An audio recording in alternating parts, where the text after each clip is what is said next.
Are you ready to amplify your business or brand's reach and make a meaningful impact in Ghana and beyond? Partner with GhanaTalks Radio today to connect with a diverse audience across Ghana and beyond. Elevate your brand through on-air promotions and social media. Boost your brand during prime time. With GhanaTalks Radio, you can extend your reach across digital platforms. GhanaTalks Radio is not just a station, it is a community hub where your brand becomes part of the conversation. Join us in fostering connections, celebrating culture, and making a lasting impression. For customized sponsorship packages and enquiries, email contact@GhanaTalksRadio.com or call +233 202 544614. GhanaTalks Radio, giving the youth a voice.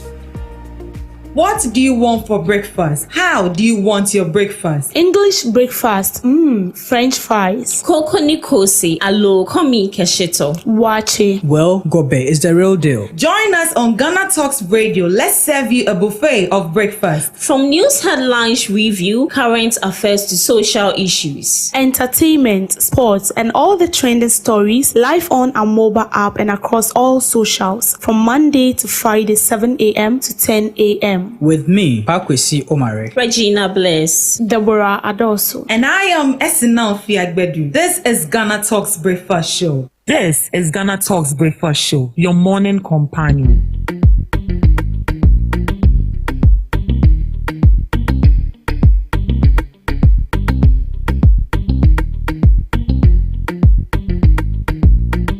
This is GhanaTalks Breakfast Show, your morning companion.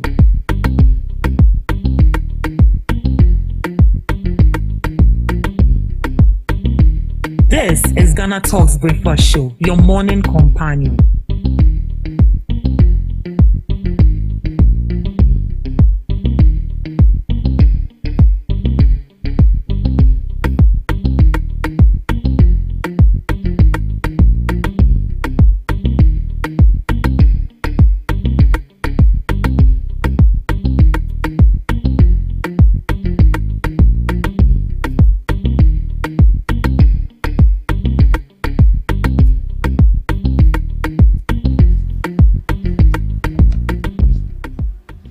This is GhanaTalks Breakfast Show, your morning companion. Good morning to you.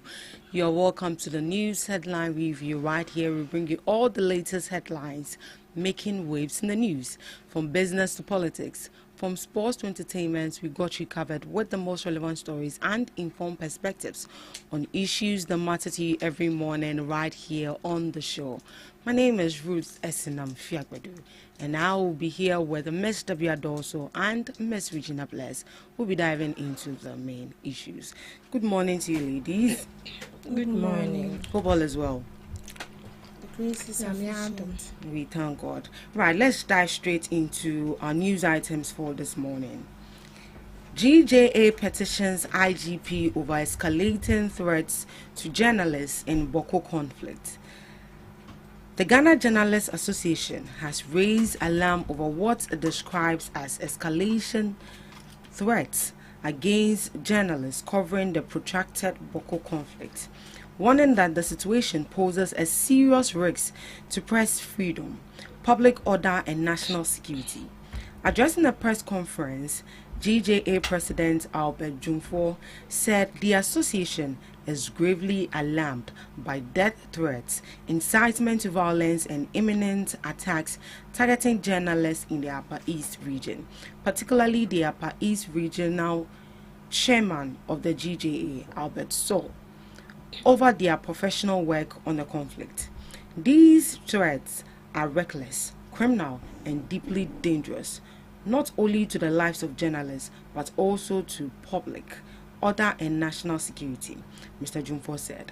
According to him, journalists reporting on the Boko conflict have been openly labeled as enemies, subjected to coordinated online abuse, and threatened through social media posts, voice notes, and other digital platforms.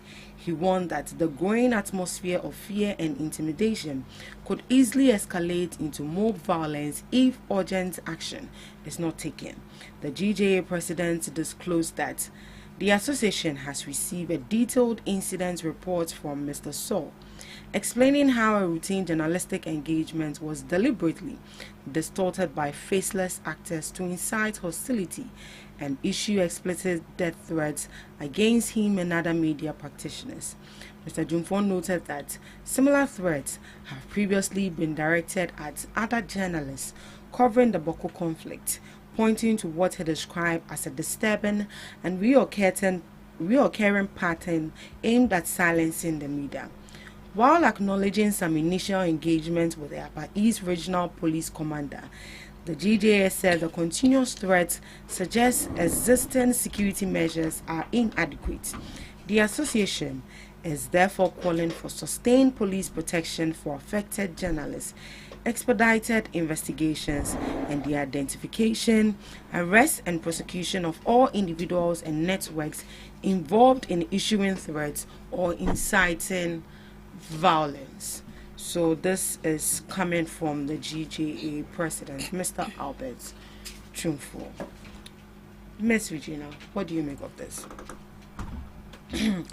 So, I would say the rising assault on journalists is becoming too much these days. And also, the Boko conflict is one conflict which is not supposed to be taken lightly.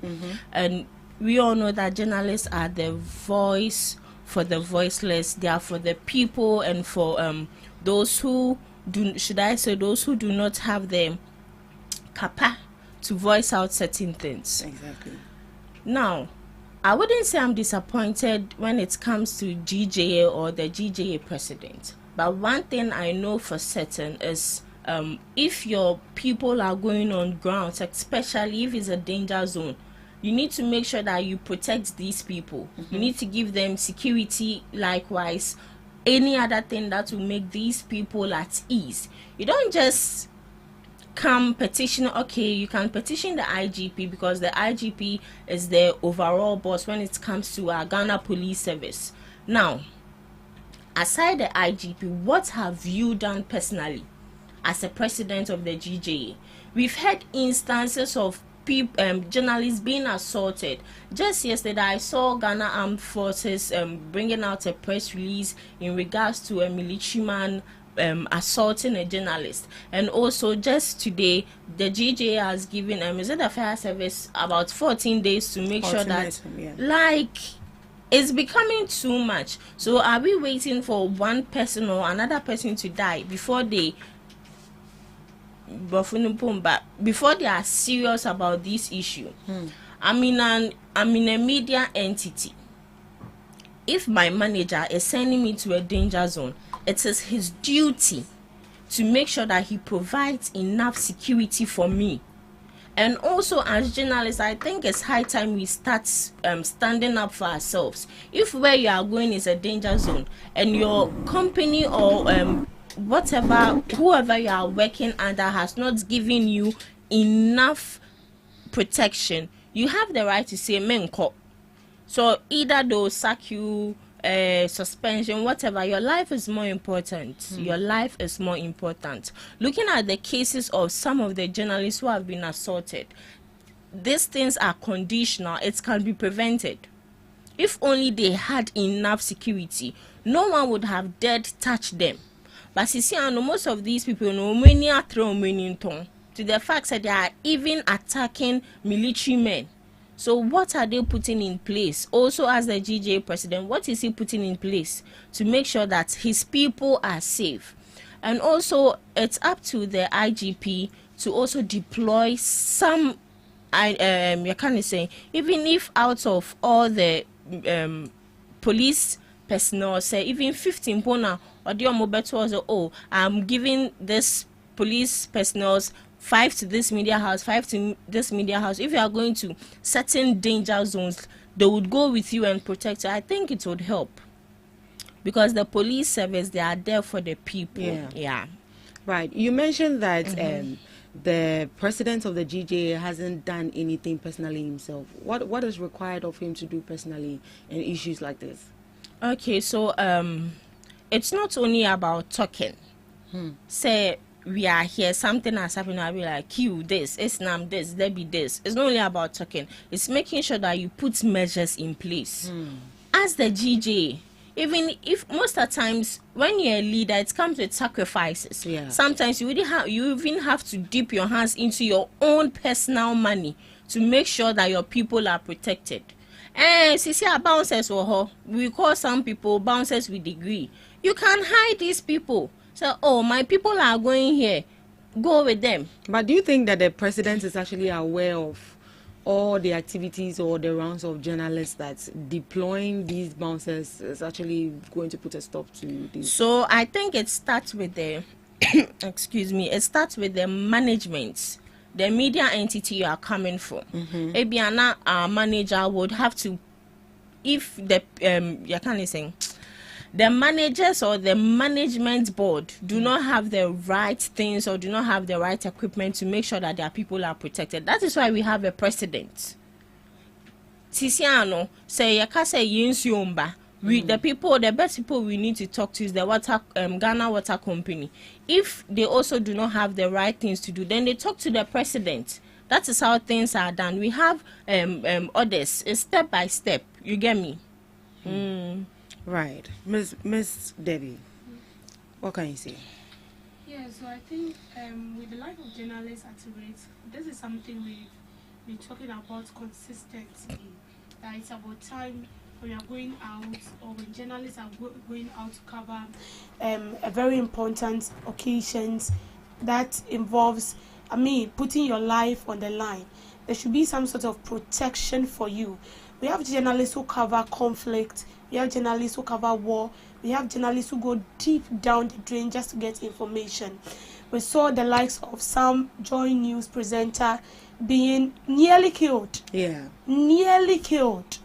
And that issue, I think that same Joy News again, the presenter was being beaten by alleged military personnel because he went to cover Galamsey issues on Galamsey.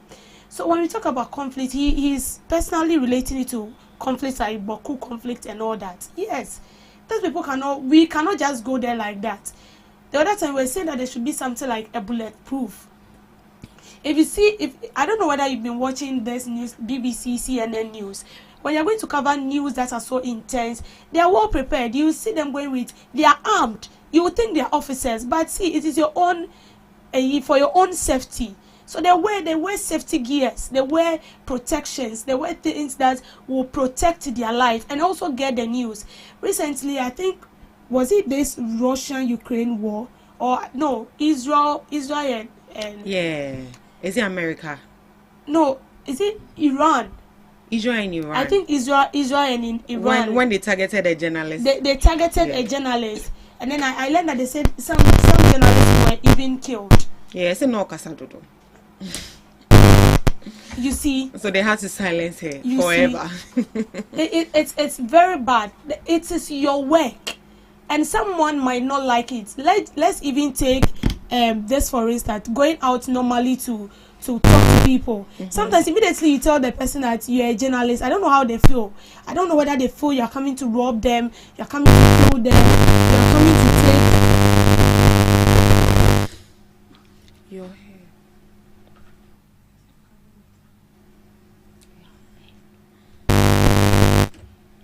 So sometimes I don't know whether they feel like.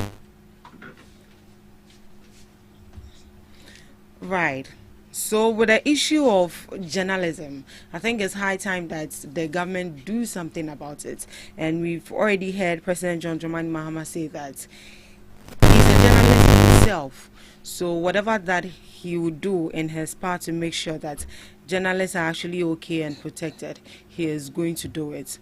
But for the president of the GJA, we are expecting much from him. The talks are too much. And this morning I heard in the news that he has given the fire service people, should I say fire service people? Is it immigration or fire service? He has given them an ultimatum on 14 days to do something about their personnel who attacked a journalist during an operation. They are giving them a 14-day ultimatum. If they didn't do anything about it, they are going to take action. So we are yet to see the new development on that particular case, but we are expecting more from the president of the GJA. I believe you are also expecting more as well. Sure. Definitely. With that incident, we also saw an incident where a journalist was attacked in Kaswa. That was from this Ghana National Fire Service for Mukrofo.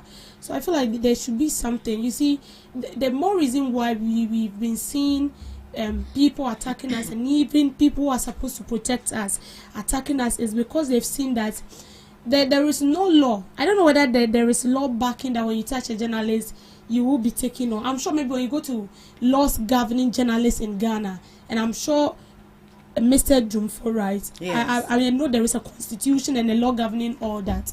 So the only thing we want to see is that him enforcing the law and ensuring that people who touch a journalist are held responsible, because trust me, we are working hand in hand with the government. Without us, they don't exist, and without them, we also don't exist. But more importantly, it's journalists or nothing else. So please, they should protect us, and our president needs to sit up. Right. So during his announcement for the ultimatum he has given to the fire service, I don't know how to say, is it personnel or the fire service sector or whatsoever? I think let me put it that way. He mentioned that if they don't do anything about it, he's going to more or less like a blacklist, like put them on a blacklist list, or better still, limit them. Like the media even going to capture anything. And I was wondering if that is actually possible, because we are also hungry for the news. So if maybe due to just one person's activity or one person's behavior, and then the whole service is going to lack. I think if he's giving a directive, every media is supposed to follow. If he's giving a directive that he has given them 14 days ultimatum, right? Yes. If they don't follow by 8, and then he's giving us a direction that all media houses should stay by their guard. No one is going to report or anything that is concerning the Ghana National Fire Service or anything concerning fire, because they'll be there. I think we should all obey it, because when we obey it, this is going to signal them that, see, you can't take media, what's the name? The media personnel for granted. Although it's a bit higher, because we need the news the more. Oh yes. But if we should obey him, then it means that it's also going to pinch, or as I said, signal them, give them an information that you cannot just harm the media. You work hand in hand with the media. Recently, when the Ghana National Service, I think they brought on board the number of people that have been calling them basically for nothing. Then they'll call them that there is a fire outbreak. They called the media and they spoke to the media because they want the information to cut across the whole country. So if you are doing this to the media, then if our leader is also giving us a directive, I think we should follow. When we follow, it's going to help us just for a period to teach them a lesson. Well, let's see how it goes. Supreme Court declines AG's bid to review ruling on Edu Boahene case. The Supreme Court has, by a 6-1 majority decision, dismissed an application by the Attorney General seeking a review of its earlier ruling on criminal disclosures in the case involving former National Signals Bureau Director General Kwabena Edu Boahene and his wife. Justice Yoni Kulendi delivered a lone dissenting opinion. The couple is currently standing trial on charges of stealing, money laundering, and using public office for private gain. They had earlier applied to the Supreme Court to restrain the High Court judge handling the matter, but that application was dismissed. In the same decision, the Supreme Court also revised the practice direction on further disclosures, holding that prosecutors are only required to disclose materials in their possession that are connected to the case, rather than all materials described as relevant. It was this aspect of the ruling that prompted the Attorney General to invoke the court's review jurisdiction. The Attorney General argued that by effectively removing the word relevance from the disclosure framework without substituting it with an equivalent standard, the Supreme Court had, in practical terms, rewritten the law on criminal disclosure. He contended that the decision risks narrowing disclosure obligation to mere possession of documents without sufficient regard to whether the materials sought had a meaningful bearing on the issues before the court.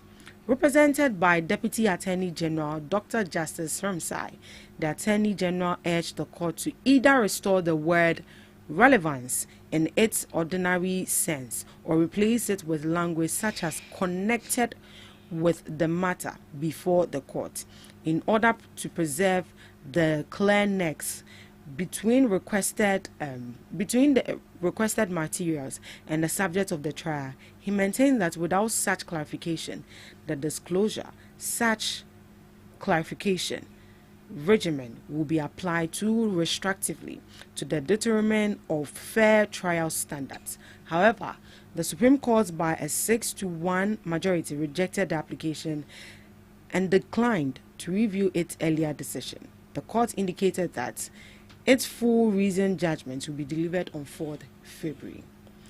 What does this mean? Does it mean that the Attorney General doesn't get to have access to all the documents of Edubo Ahine's property or something? Miss Regina, what does this mean to you?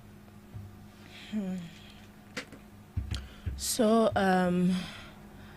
I wouldn't say he doesn't have access to all Edubo Ahine's properties, but one thing I know for sure is when it comes to judges giving ruling on something, we need to respect it regardless of who you are. We know that Deputy Attorney General, that is Sermsai, or is it the main Attorney General? Deputy, yes, Sermsai. So for if only he wants access to everything, I think you need to should I say wait for everything to go smoothly, then he can petition or re-appeal again. Right. Miss Debbie.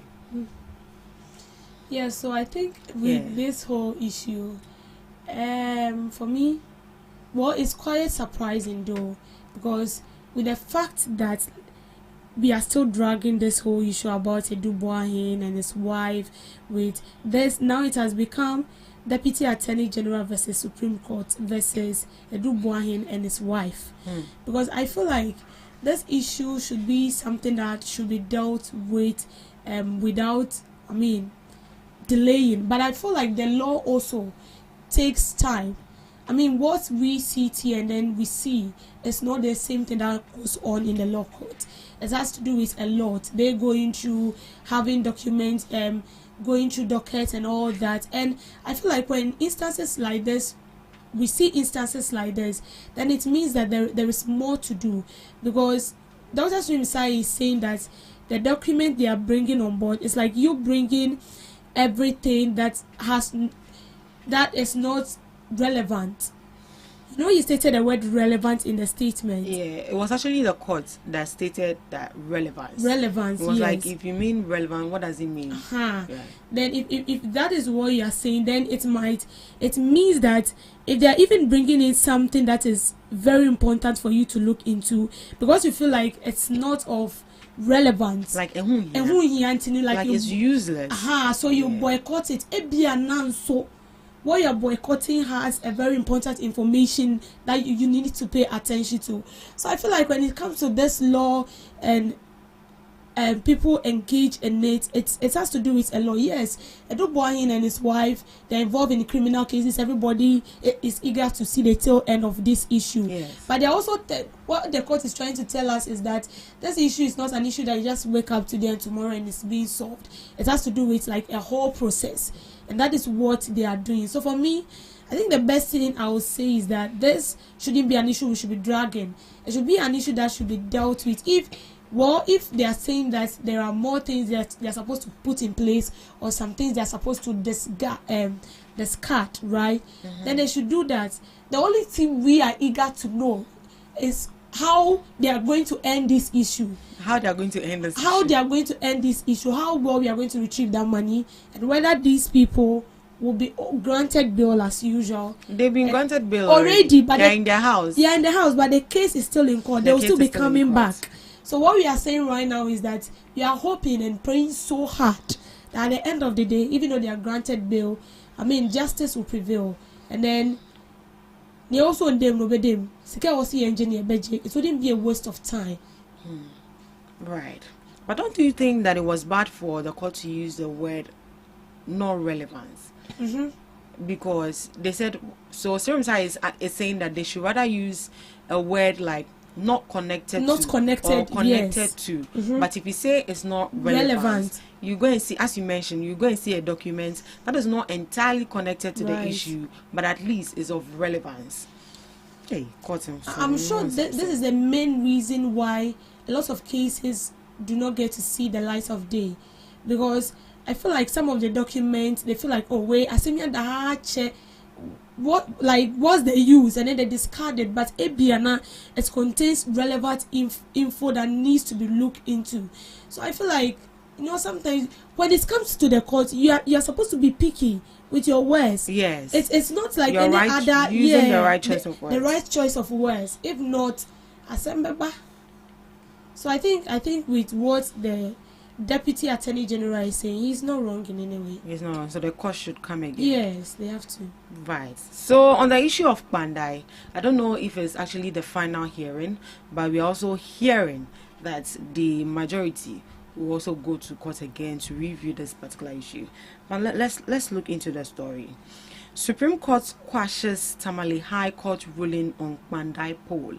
The Supreme Court of Ghana has set aside the Tamale High Court judgment that announced the parliamentary election results for the Bandai constituency in the northern region, effectively halting the Electoral Commission's planned rerun. The Apex Court delivered its decision by a 4-1 majority with Justice Gabriel Scott, who proceeded as president of the bench, dissenting. The judges with the majority decision include Justices Yoni Kulendi, Amandu Tanko, Samuel Esiedu, and Henry Kofi. The court granted the application for a statutory filed by the New Patriotic Party Member of Parliament Matthew Nyandam, who had challenged the High Court's authority to nullify his election. Full reason for the ruling are expected to be released on 6 February 2026. Nyindam's case, High Court lacked jurisdiction. Matthew Nyindam argued that the Tamale High Court acted without jurisdiction because the parliamentary election petition filed by the National Democratic Congress candidate, which is Daniel, was outside the statutory 21-day period. He contended that the Bandai parliamentary results were initially gazetted on 24th December 2024, making the petition submitted on 25th January 2025 time banned. His legal team argued that any orders issued by the High Court, including the annulment of his election and the directive for a rerun, were therefore null and void, warranting intervention by the Supreme Court. Lawyers for the NDC candidate, Daniel Nsala, countered that the relevant gazette was issued on 6 January 2025, covering all constituencies, including Bandai, and that the petition was filed well within the 21-day statutory period. They also argued that Nyindam had relied on the January Gazette in earlier proceedings and could not now reverse his position without raising issues of estoppel and fairness.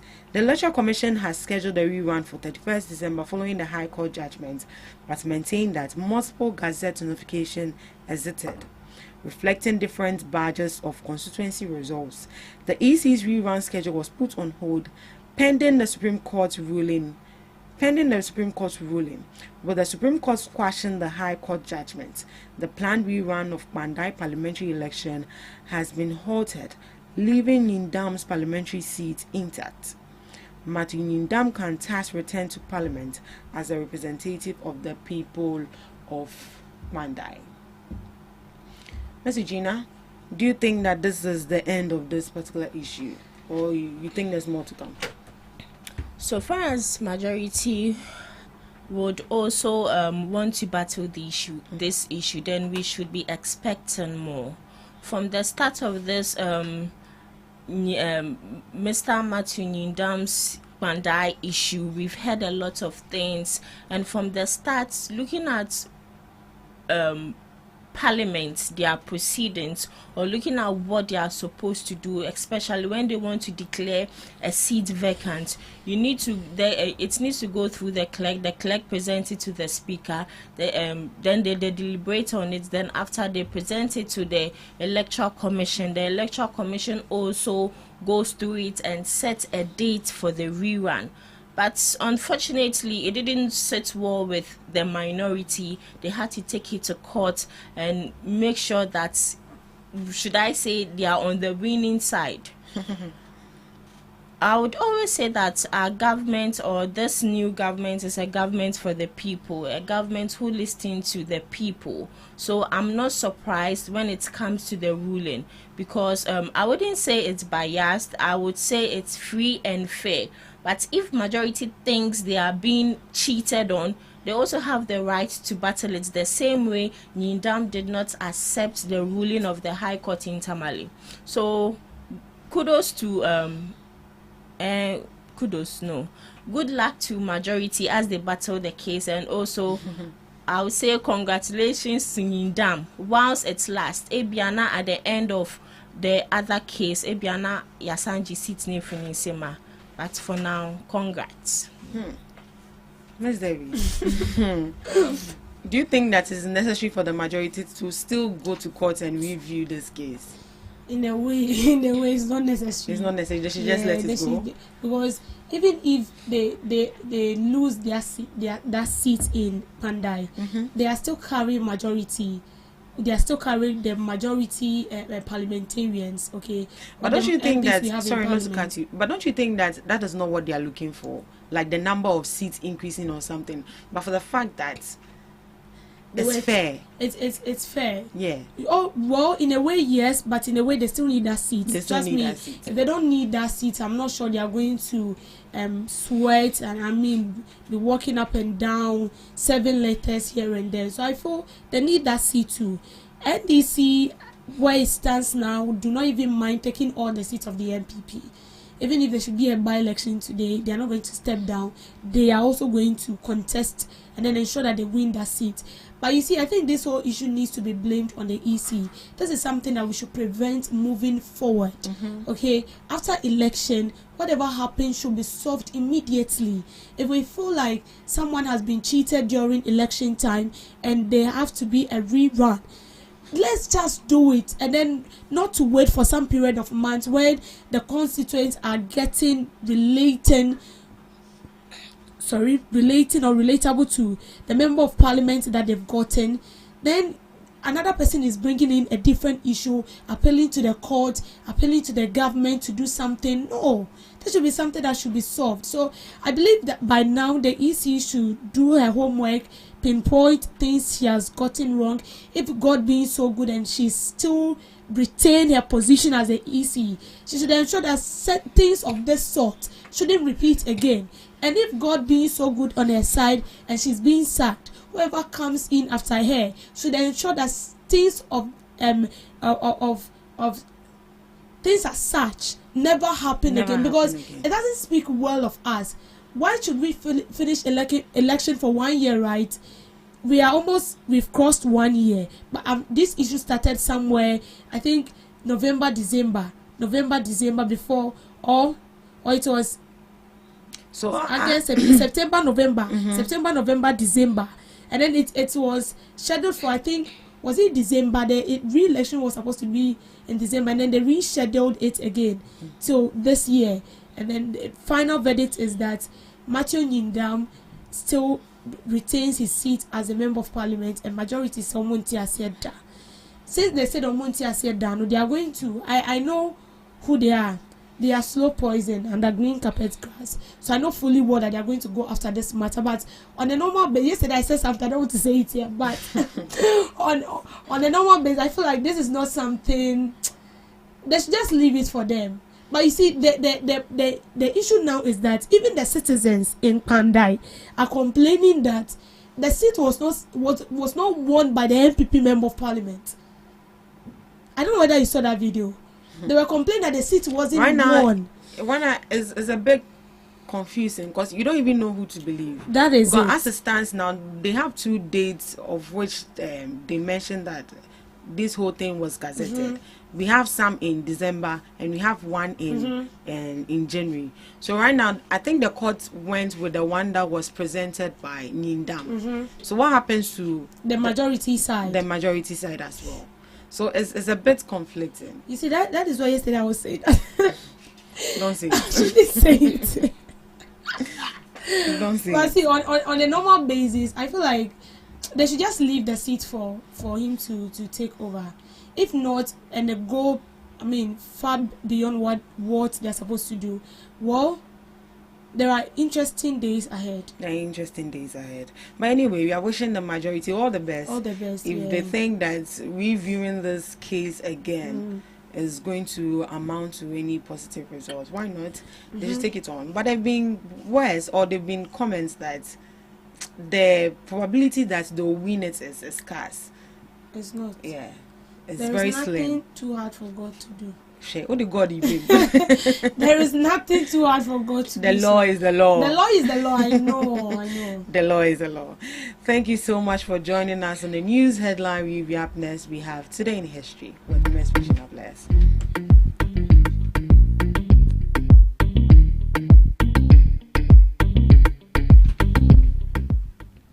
Bringing you Today in History, 1996.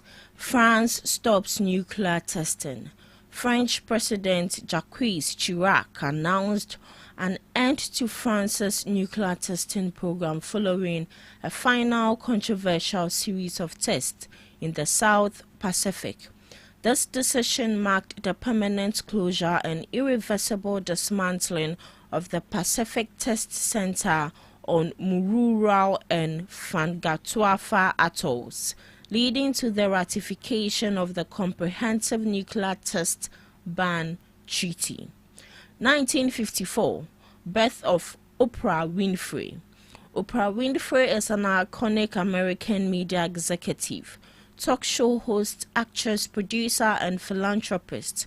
She is widely regarded as one of the world's most influential women and richest, having revolutionized daytime television with the Oprah Winfrey Show, 1986 to 2011, and later founding her own network OWN. 1979, school shooting in San Diego. The Cleveland Elementary School shooting took place on this day in 1979 at the Grover Cleveland Elementary School in San Diego, California, United States. The principal and a custodian were killed. 8 children and a police officer were injured. Moving to some few observances. Free Thinkers Day. To honor independent thoughts, reason, and scientific inquiry over established authority or dogma. Lastly, National Puzzle Day. To recognize the cognitive benefits of puzzles, such as improving memory, problem-solving skills, and mental stimulation. This day encourages people of all ages to engage in various activities like jigsaws, crossword, and Sudoku. And that's all for today on Today in History and some observances, live on GhanaTalks Breakfast Show. Thank you so much, Ms. Regina Bless, for Today in History. Up next, we have Debbie's Girl. Welcome to Debbie's Grill, where we talk about issues that matter to the state, void of politics, fear, or favor. The Ashanti South Regional Police Command has intercepted a major consignment of suspected narcotics, leading to the arrest of a 50-year-old commercial driver in the region. The arrest was made on Tuesday, January 26, during a routine snap check by officers from the Bekwai District Police Command at checkpoints along the Bekwai Apotuja Road. Police intercepted a Mercedes-Benz Sprinter bus during the operation. A thorough search of the vehicle uncovered 9 nylon sacks containing a total of 714 slabs of compressed dried leaves suspected to be India hemp. The driver, identified, was immediately arrested for interrogation.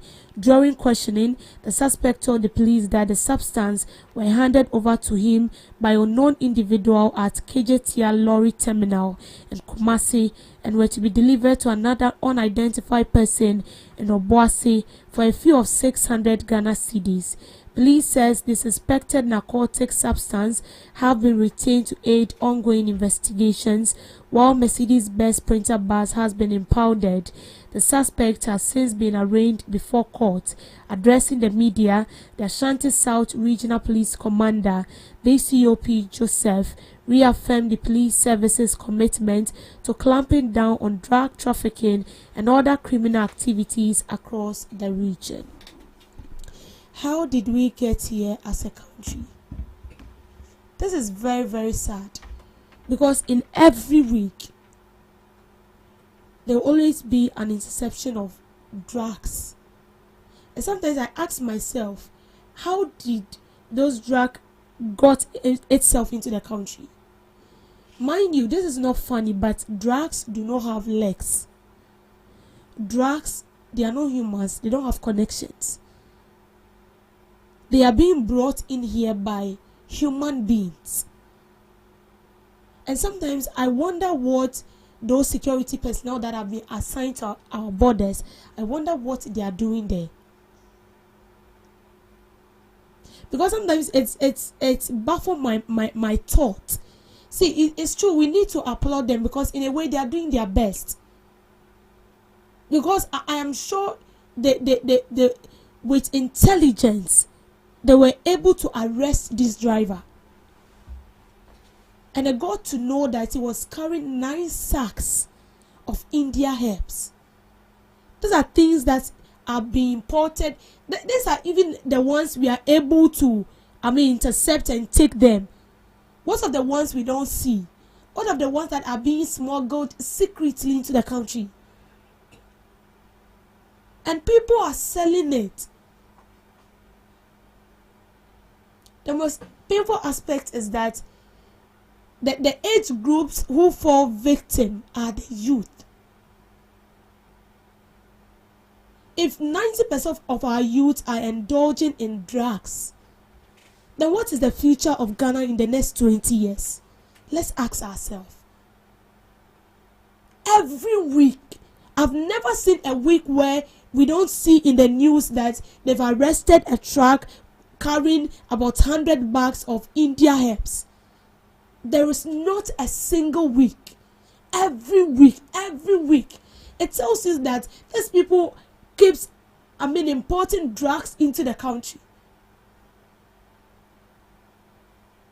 Is it that we have the laws and we are not enforcing it? After they are being arrested, what next? Is it that we don't have strict punishment for these people to serve as a deterrent to others? Is there something we are not doing right, that we are supposed to wake up as a country and ensure that we do the right thing? Because trust me, it doesn't speak well of us as a nation. The news that are being popped up every day on our handles, it's not, Ghanaians does not, we are not the only people that consume it. It is across the globe. Just like the way you also go to other pages, CNN, you go to BBC, their page to get information and all that. It's the same thing, it's cut across.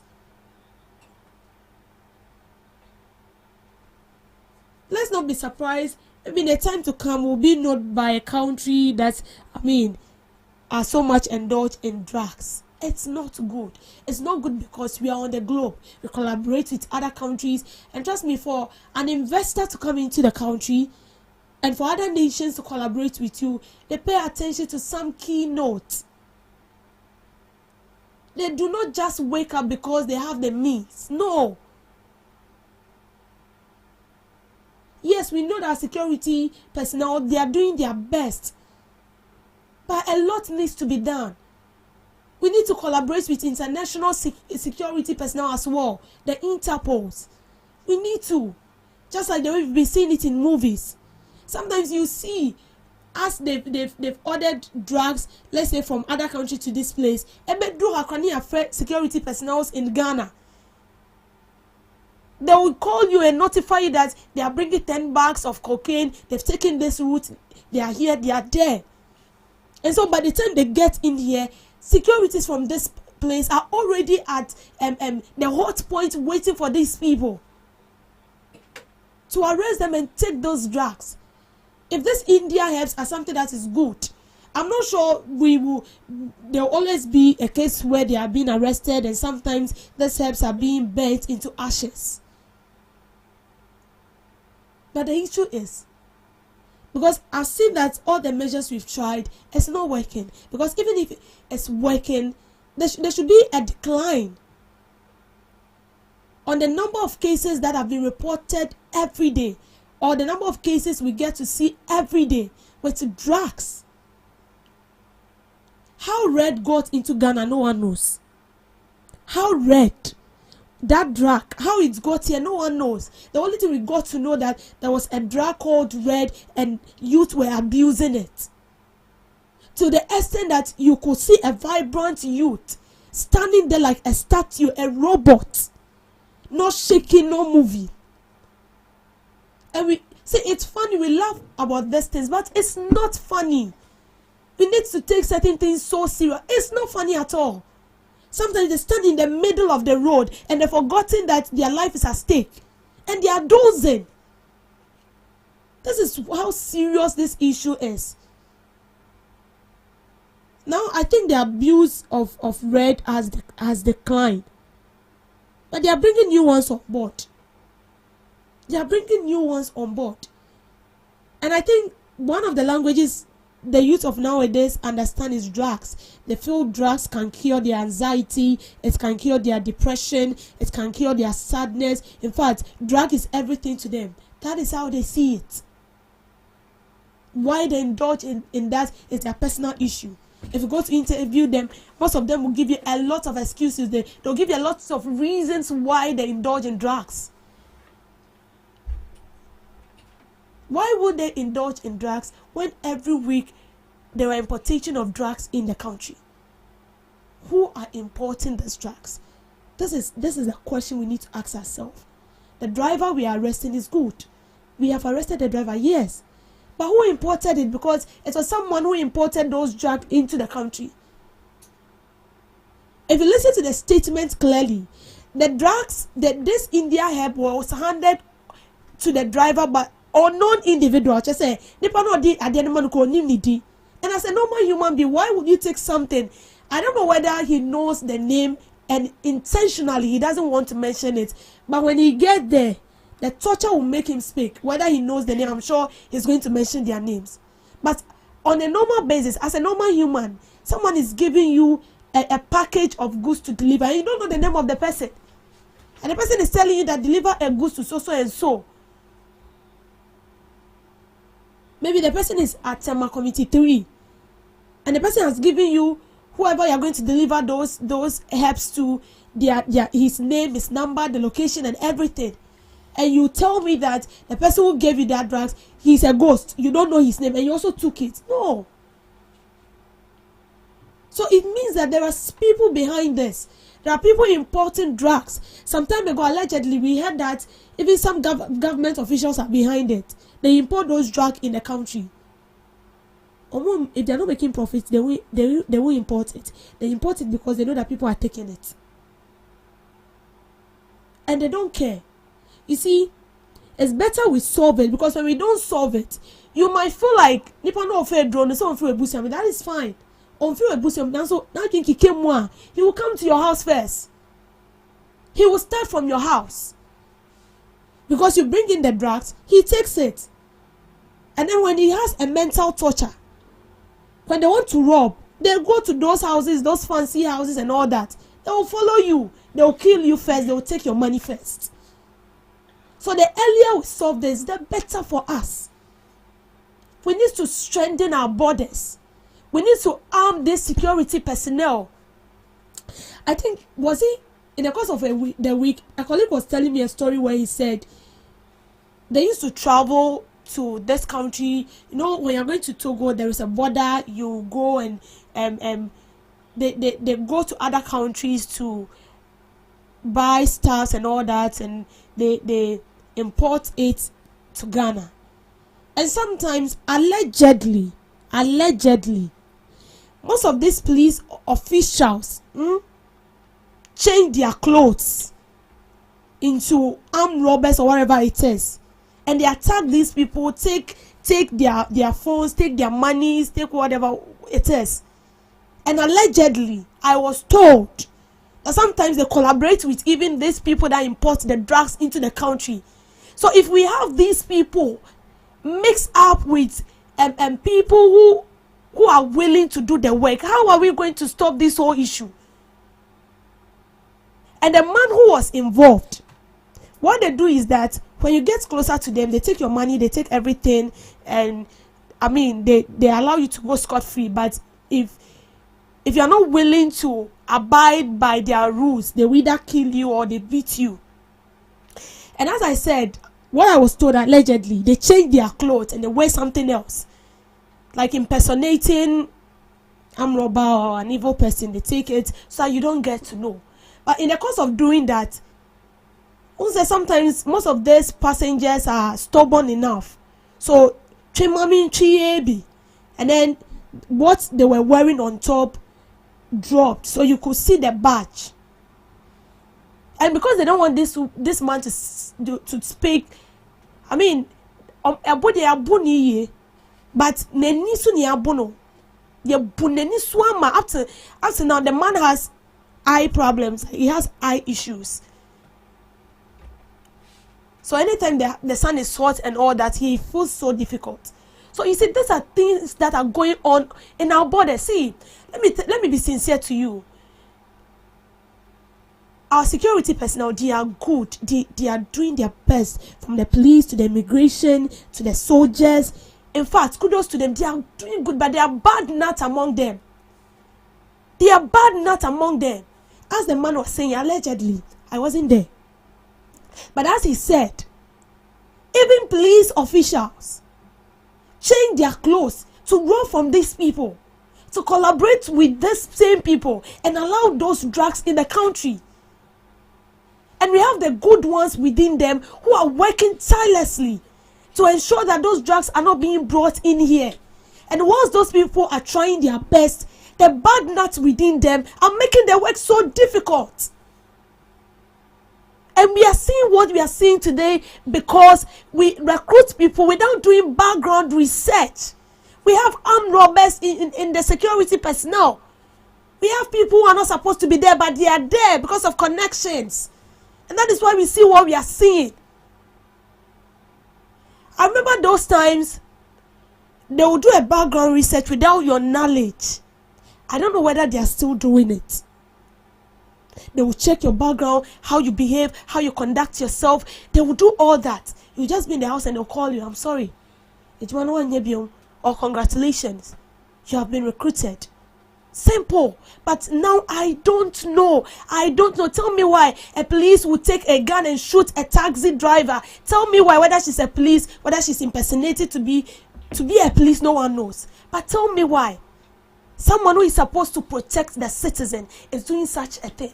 It should tell you that we have bad nuts in the security service. And some of them are being deployed to our borders. Imagine a thief in a cloth of a police, in a police uniform, a robber in an immigration uniform, and these people guard our borders. Yehu, this one is simple. Yehu, because there is no way they are going to abide by what the directive that is being given from above. And as I said, we have genuine ones. We have them. Their purpose is they are working. And the other ones too, they are there for the money. They don't care. This is a victim sharing his story. So when it has to do with drugs, a lot. From the borders, we need to strengthen our borders. We need to arm this security personnel that we've been deploying to our borders. want to be for police in Koto or Onkita to a modru. They don't have, they are not wearing any protective gears. Because both the Hono Bebekoso. We might not have their idea, but a lot is going on there. They might not unveil it, but a lot is going on there. We need to arm them. We need to strengthen their borders, as I said. And there should be a collaboration between Ghana and other countries. A security personnel in other countries. Because I've made an illustration. Those movies, sometimes we watch movies to learn, yes. They'll call. Yeah, we've seen people, we've had an information that people are trying to import drugs of so and so amount into the country. The vehicle color is this, the number plate is that. Intact. Obedrani acho. Simple. But you see this case, because we've seen instances where it doesn't get anywhere. The main issue is that the importer should be arrested. That is what we want. Thank you for making time with me on Debbie's Grill. Thank you so much, Miss Debbie, for the grill. Well, thank you too for joining us in the first segment of the Ghana Talks Breakfast Show. We'll be coming up with the news shortly, and right after the news, kindly join us for the second segment. Please stick and stay with us. Are you ready to amplify your business or brand's reach and make a meaningful impact in Ghana and beyond? Partner with GhanaTalks Radio today to connect with a diverse audience across Ghana and beyond.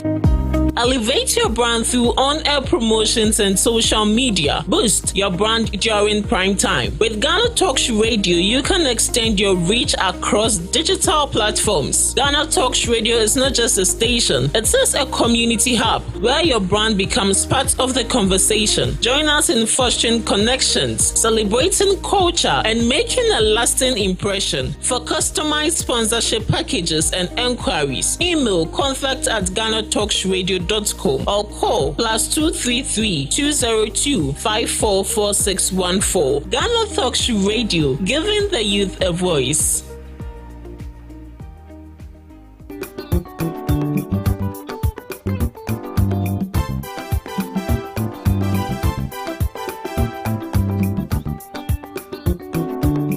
Ghana Talks Radio, UK, Abrichimemu, era from Ghana Muha at the sound system, which is spinning machine papa, a free amana never be good among Ghana Muha. It is a year, we engagement, we wedding, we birthday party. Political parties are more rally, some way sorry, more crusade. So we'll book carnival or any kind of event. Now we'll pay spinning machine papa a boa sound in the moon at the dia NMA come for GTR sounds at the Emao. Your live band in so our tones are at the frame, ya beat me abababua. Ama ujumedia woody and so at me I come up. Yawa enkan popuni mantemo anya aponchi hotel a hope pepe ena yebutu odi ane se wo be frɛ mpanifo ɛwɔ 0546960510 GTR sounds emu wode angaza.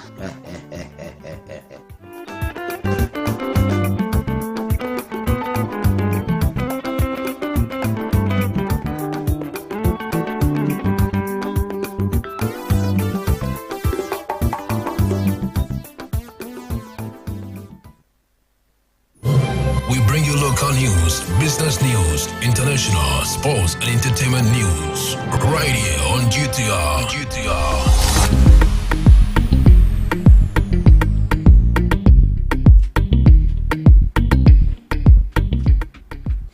Welcome to the morning news update on Ghana Talks Radio. In today's news bulletin, National Rental Assistance Scheme expands, supporting over 2,000 Ghanaians.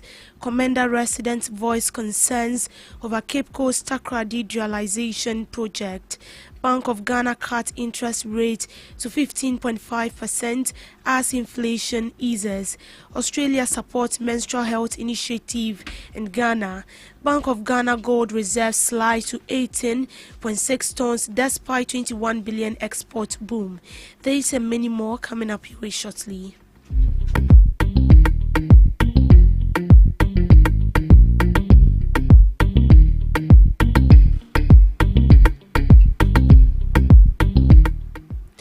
The National National Rental Assistance Scheme launched in 2023 has supported 2,031 Ghanaians with rent advances, bringing total beneficiaries to 4,732. The scheme is currently being piloted in 6 regions: Greater Accra, Ashanti, Eastern, Western, Bono East and Northern region, with plans to scale up to all 16 regions nationwide. Works and Housing Minister Kenneth Gilbert Ejay announced that the scheme has recorded 99% disbursement recovery rate, indicating effective utilization of government funds. The scheme provides rent advances to eligible Ghanaians with repayment made in monthly installments. The National Rental Assistance Scheme, established by the government in 2023 as a social housing program, aims to facilitate access to rental properties for qualifying beneficiaries by providing rent advance. The scheme is currently being piloted in 6 regions, namely Greater Accra, Bono East, Northern, Eastern, Western, and Ashanti regions. In 2025, the scheme successfully facilitated the payment of rent advance for 2,031 Ghanaians across its 6 operational regions, bringing the cumulative number of beneficiaries since inception to 4,732. I am glad to state that so far, the disbursement recovery rate is about 99%, indicating the government seed money is fully recoverable and in circulation. The program's eligibility criteria, application process, and beneficiary success stories highlight its effectiveness in addressing housing needs and enhancing community well-being, and government is poised to take the necessary steps in the short to medium term to scale up the operations of the scheme across all 16 regions of the country. Review of rent laws. Distinguished ladies and gentlemen, recognizing the critical role of rental housing in national development, my ministry continued the review of the Rent Act 1963, Act 220, and the Rent Control Law 1986, PNDC Law 138. These reforms aim to modernize outdated legislation, eliminate regulatory bottlenecks, and incentivize private sector investment into rental housing. Key priorities include maintaining tenant protections, especially for low-income and vulnerable groups, while also regulating hostel accommodations fees across the country. Towards the end of the year 2025, the National Rent Dialogue was organized to validate and streamline the proposed amendments. The ministry taking the necessary steps to resubmit the revised bill to Cabinet and subsequently Parliament for consideration and approval. Residents of Komenda expressing concerns over an ongoing dualization of the Cape Coast Takoradi Road, citing issues with property loss, displacement and inadequate compensation. The project, aimed at improving road connectivity, has raised fears among residents about the impact on their livelihoods and properties. The dualization project, as part of the government's Big Push initiative, involves constructing 73.6-kilometer carriageway with 9 interchanges, 3 bridges and 15 footbridges. While the project is expected to reduce travel time and boost economic activities, residents are worried about the demolition of structures and the need for alternative accommodation for affected traders.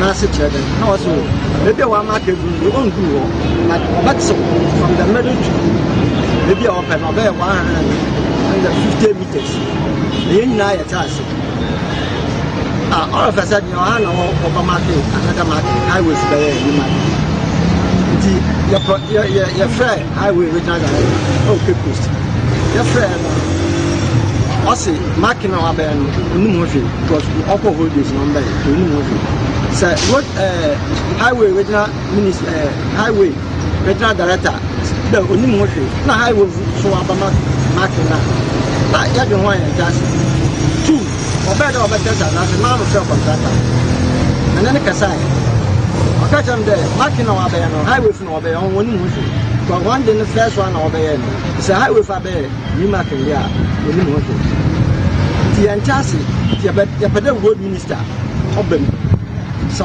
initial nankasa no wɔkyerɛ yɛn dɛ wɔpɛ dɛ wɔyi curve na ɔha no so curve na wɔreyi no afi na wɔn wan curve no mɔ wɔagya curve na wɔreyi no na wɔda abato baabi a curve no wɔ nti how come dɛ ɔdɔ ɔban no abɛdi nti na ɔdɔ ɔban no kɔ curve na wɔreyi no yɛn nyinaa yɛte ase dɛ wɔreyɛ road ɔyɛ project national project work nti yɛntumi si abandam ɔnyɛ but baabi a nokora no da no wɔmfa nto baabi a nokora no da no wɔmfa nto wɔntew side and side na yɛhu dɛ obiara no ayɛ dɛ ato anyɛ dɛm deɛ a wɔduru ha a ɔnyɛ asɛm papa bɛyɛpɛ dɛ yɛhu ayen dɛ saadze no ɔbɛka yɛn na project yɛ japadi nyala wɔma yɛn te obi mbra yɛn nkyɛn na ɔnyɛ no bɛkasa so ɔnka yɛn so a baabi a ɔbɛka no wɔma yɛn te na ma ɔyɛ yɛn dɛ kwan na afa no a wɔfa afa na afa no sisi a wɔapusi no nyinaa aba one side nti to me no mu da dɛ Ghana abrabɔ no odu baabi a kukulala abam dam na me mu da bi kukulala abam wo pɛ dɛ wo favor obi no mu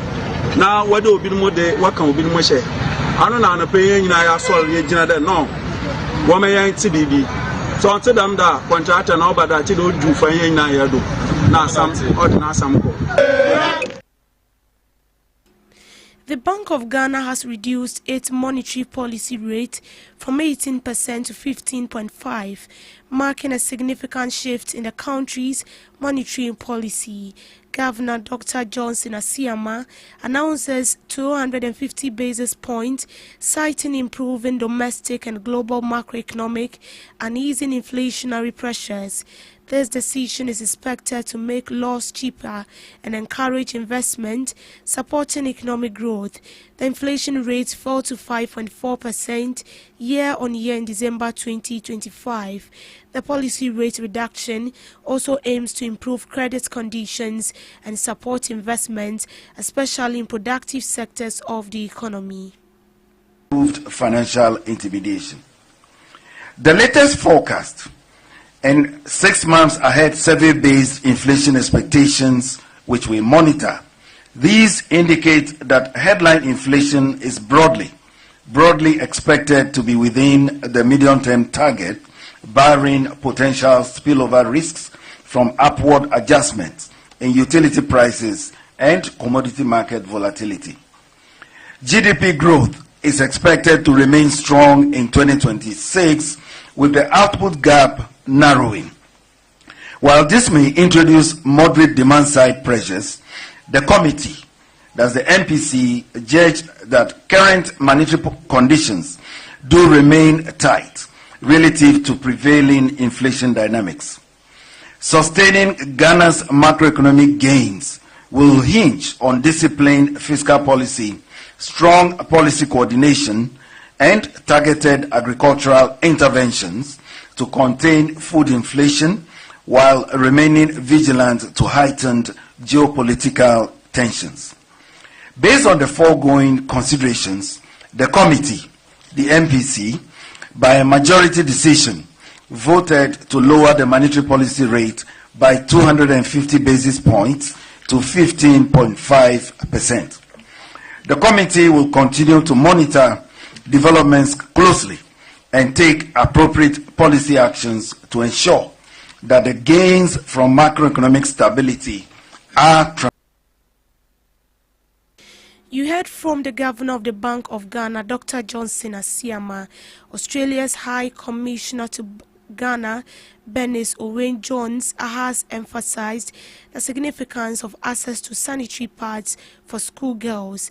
According to her, Australia is backing a menstrual health education reusable pads distribution program to address the period poverty in Ghana.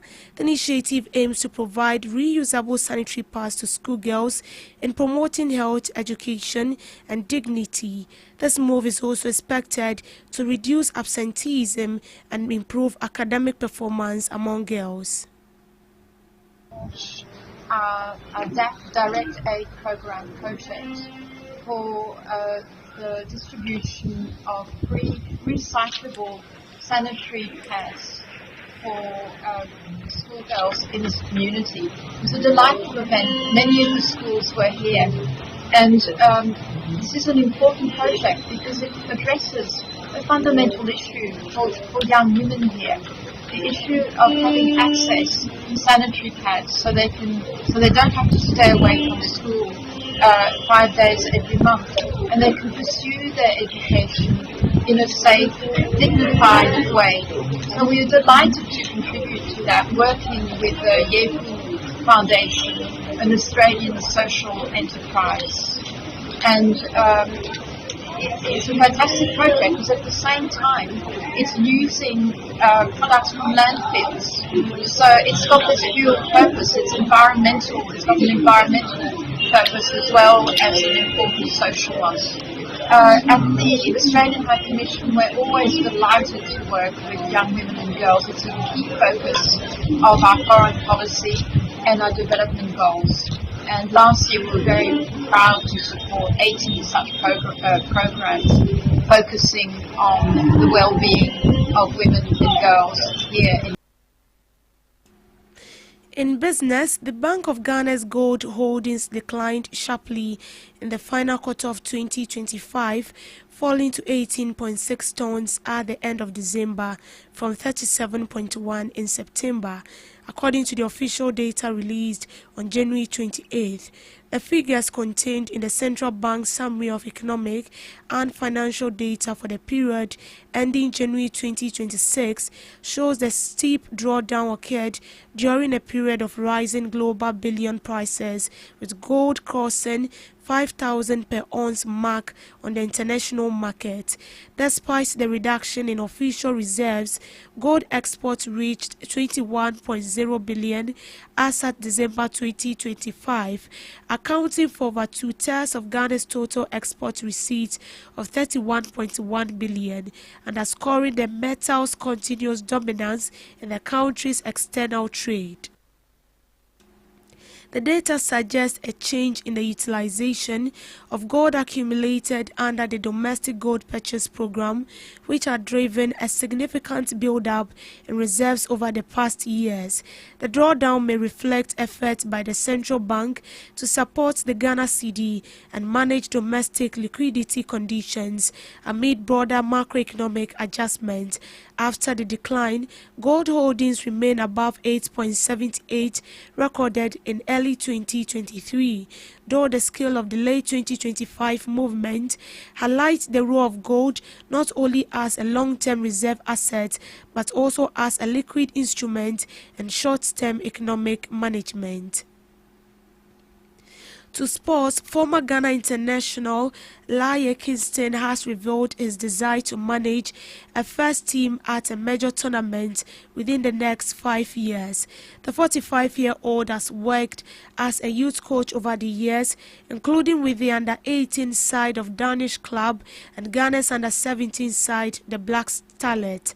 He currently has Uganda's junior national team under-17 and under-20 on 2-year contract. We want to be leading one of the best teams across the world in the next 5 years, Laye revealed in an interview.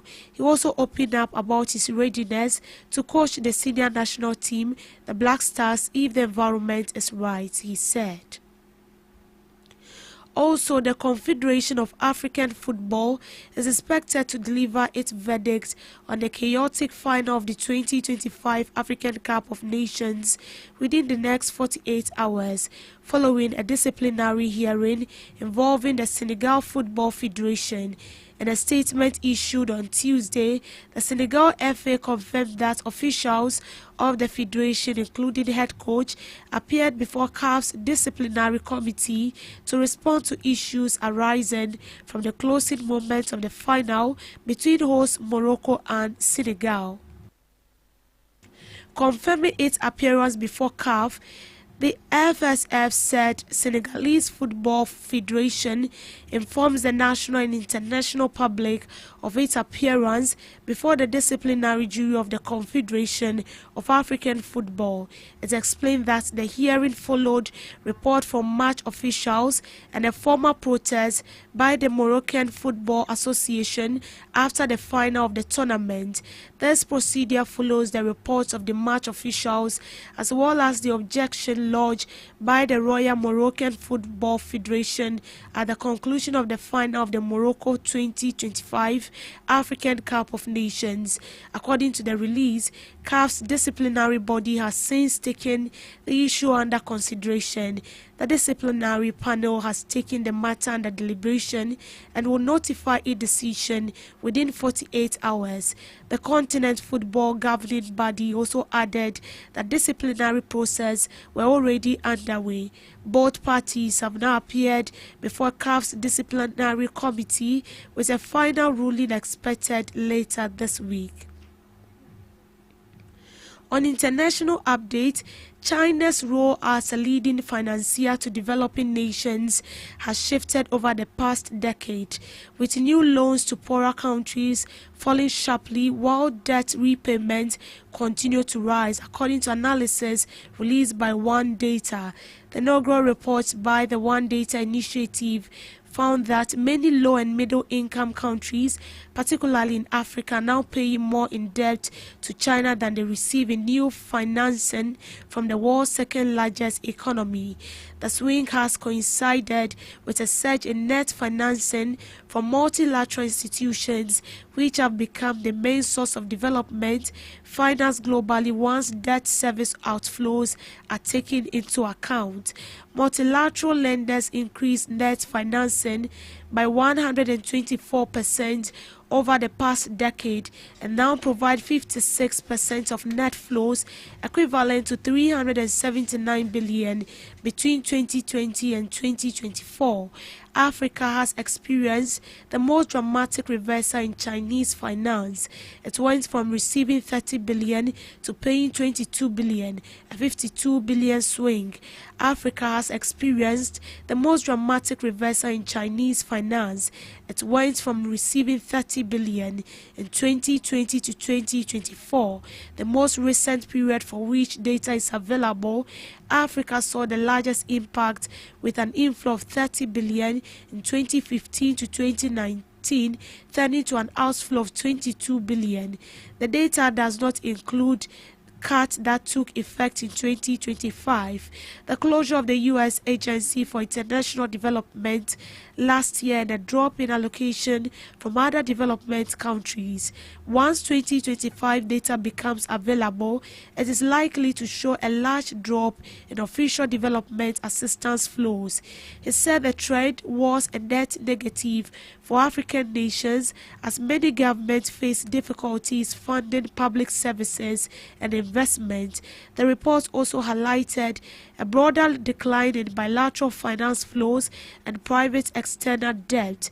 Meanwhile, a separate piece of research suggests China's overseas deal-making activities rebounded in 2025, according to a report published by the Griffith Asian Institute.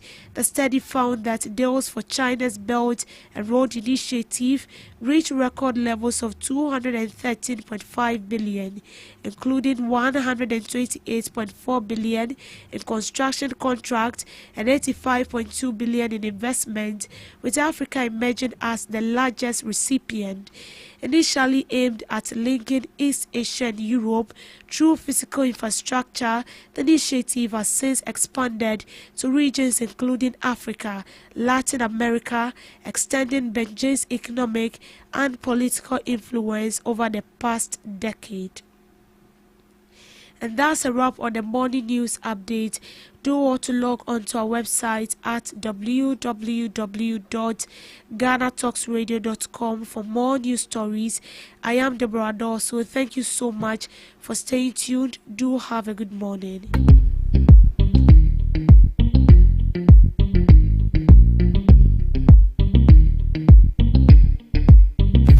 Are you ready to amplify your business or brand's reach and make a meaningful impact in Ghana and beyond? Partner with GhanaTalks Radio today to connect with a diverse audience across Ghana and beyond.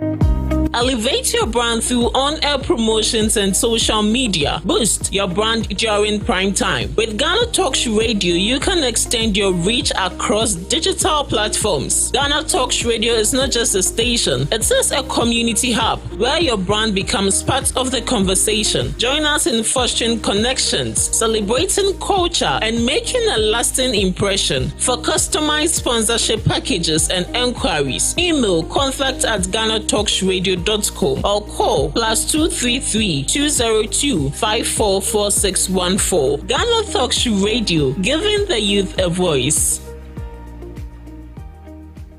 What do you want for breakfast? How do you want your breakfast? English breakfast.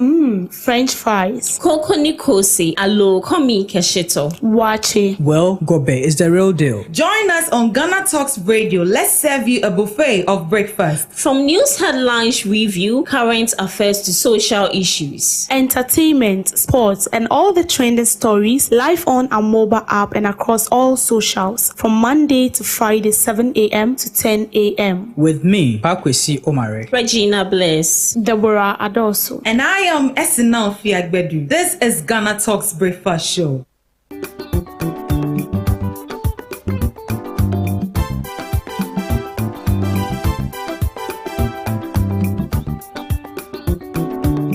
Ghana Talks Radio ɛwɔ UK abrɛkyimɛmu ɛna fɛɔman Ghana mu ha ɛde sound system mekyerɛ spinning machine papa ɛfiri amana ne aba begu ɔman Ghana mu ha enti sɛ woyɛ ayie woyɛ engagement woyɛ wedding woyɛ birthday party political parties a moyɛ rally sɛ moyɛ asɔre a moyɛ crusade sɛ wobɔ carnival or any kind of event na wopɛ spinning machine papa ɛbɔ sound no mu ɛdɛ deɛ a ɛnea mekamfo GTR sounds ɛde ɛma wo yɛwɔ live band nso a woto nsa ɛde frɛn a yɛbɛtumi ababɛboa ama wo dwumadi a wodie no nso atumi ayɛ kama paa yɛwɔ Nkran Poponi Mantam Anya Apɔnkye Hotel ɛhɔ pɛpɛpɛ ɛna yɛbutuo wodi ane sɛ wobɛfrɛ mpanifoɔ ɛwɔ 0546960510 GTR Sounds emu wɔdɛ angaza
Good morning to you once again. You are welcome to the Ghana Talks Breakfast Show right here on Ghana Talks Radio. This is your morning companion. Right here on the show, we bring you all the latest news making waves. This is the second segment of the show, and I'm glad to have right here in the studios Mr. Dubik Ganib Steve, who is a social commentator. Good morning to you, Mr. Dubik.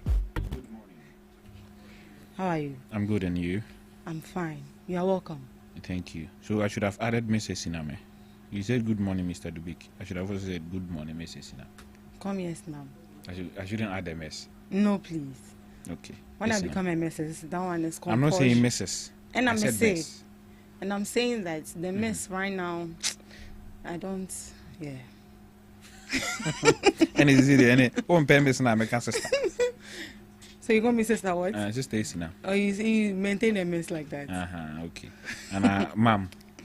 No. Ma'am. It's too. It's too what? Oldie. Okay. But are you not old? Oh no, I'm not old. Sure. I'm still a young girl. Me shaka tikiti mi hu nyese ya na ote. Sano. Mi sana mi hu mi shaka tikiti na hu se ya na ote. Oh no. Oh, you can't see that. Mr. Dubik. Yes, madam. You started too early. Mi shaka tikiti na mi hu esi na se ya na ote. Oh, David, you say na me tie. Mi shaka tikiti. Me maybe 20 something years. Mi shia esi na se ya. I'm in my early 20s now. Onyini bi nka ho. For sure. I don't think I was even born as at that time. Okay. I only was at that time that make You know that as at that time that I'm talking about? What was that? Yeah. As at that time can be like 6-7 years ago. 6-7 years ago. And I was still like this. And I reincarnation now. Peter Pan. I refuse to grow. Okay. R2Bs. I refuse to grow. Yeah. Anyways. You're looking good. Thank you. What's the occasion? I lost a brother-in-law. Oh. So I couldn't wear all black. So I decided to wear a dark color and add a touch of a red. His name is Mr. Ellis Kwashi.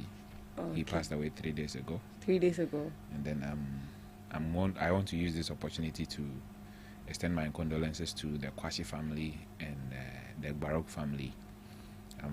We are with them through all this, and then we hope that God will strengthen us all.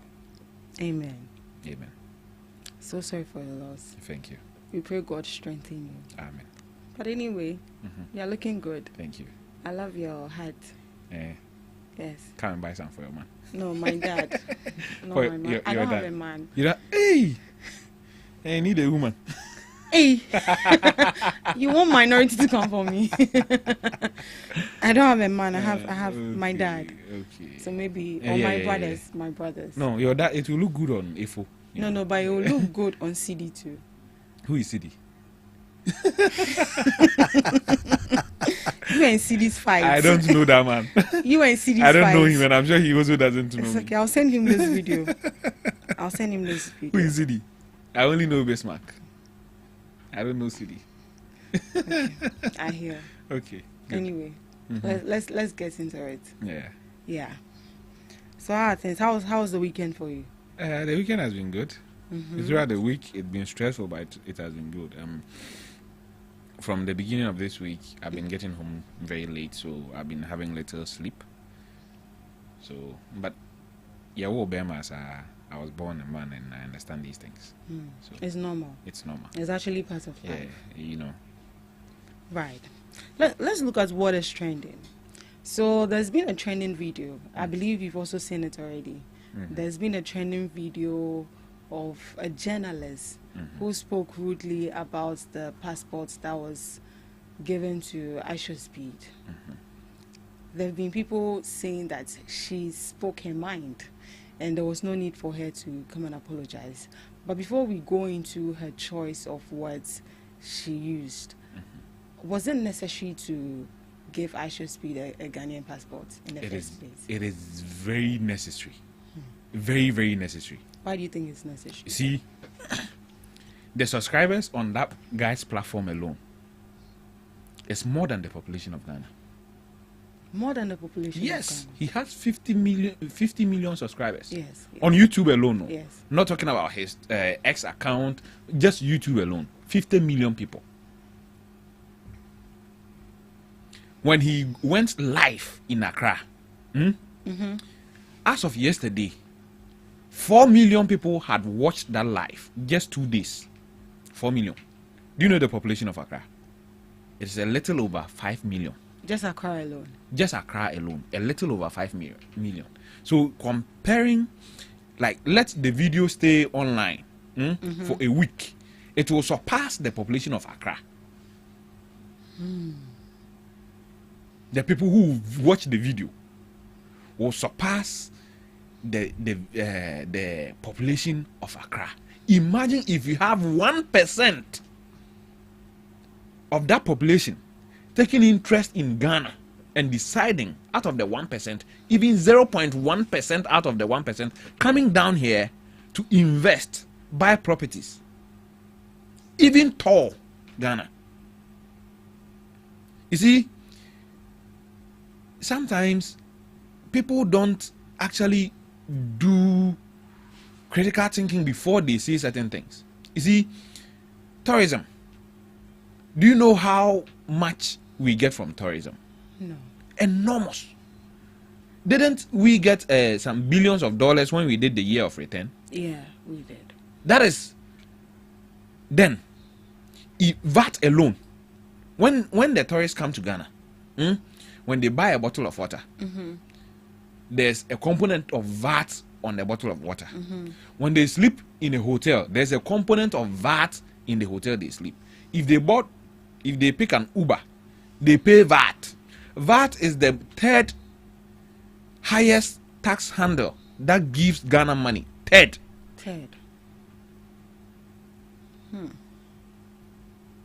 So if you sit on your TV and think that because you have some powder on, you're fair, you have curvy body, big nyash, and for that matter, you have all the sense in the world, then we need to check you. We need to check you. Sometimes it is good to criticize. Sometimes it is good to speak your opinion. But what are your opinion based on? Is it facts or just emotions? Yeah, someone says she's an emotional journalist. She should have gone down, even allowed, if she's lazy, to research. That's why they have producers. The producers, she could have tasked the producers to do the, what do you call it? The research for her. Get her the figures. She wouldn't have said anything about the GDP and things. Yeah. She wouldn't have said anything about GDP. You see, I heard an argument that people are saying that speed no ne followers no they are, who are the next generation, who are the next billionaires in America. These kids are going to be the next billionaires. So if he is showcasing building interest to the next billionaires, the next president, the next ministers, the next senators of America, if he is showcasing Ghana to these people, don't you think that when they become the billionaires, when they become the presidents, when they become the senators, Ghana will be at the back of their minds, and if they want to invest in any African country, they will choose Ghana because they have already had a perception of Ghana? You see, yeah, my mama ain't trying TV so because your platform in tia be free and no baby and let's tone down. Research further into issues before you even come on radio to talk. You see, there are times that I've been here that you've asked me a question about figures. Then I tell you that I'm not sure about the figure, so I'll not say anything about it. You're not saying anything about it. Why didn't she do same? Why can't she do same? Now she has been exposed. Her ignorance is out there. Look, Ghana, might be serious in here. Any day, anywhere. Sa blanda na okose ye no. Ka GH1 no beka. Sen ka GH1 na nyina dia. If GH1 didn't fire her, nka TV station bi amfa na dwuma kronum. Oh. I'm telling you the truth. Haven't you seen media personalities outside the country? One blunder No more career. Haven't you heard? Yeah. There are a lot of them out there. One blunder, one mistake, their career is dead. But Ghana hayetna hanya na na ba na mo man a mistake. But TV3 for in a dima GH145 na juma. So they will do what they are doing. And sana na ba na mo yes hard di ni bi no. TV3 for in a GH145 na juma. Sanko ye no obi anfa na juma na oda so tifie na nko osre didi a, ha? Nka omo a wo fa omo juma o GH1 ho. A o mentor omo nyina nkom de besu anyansa.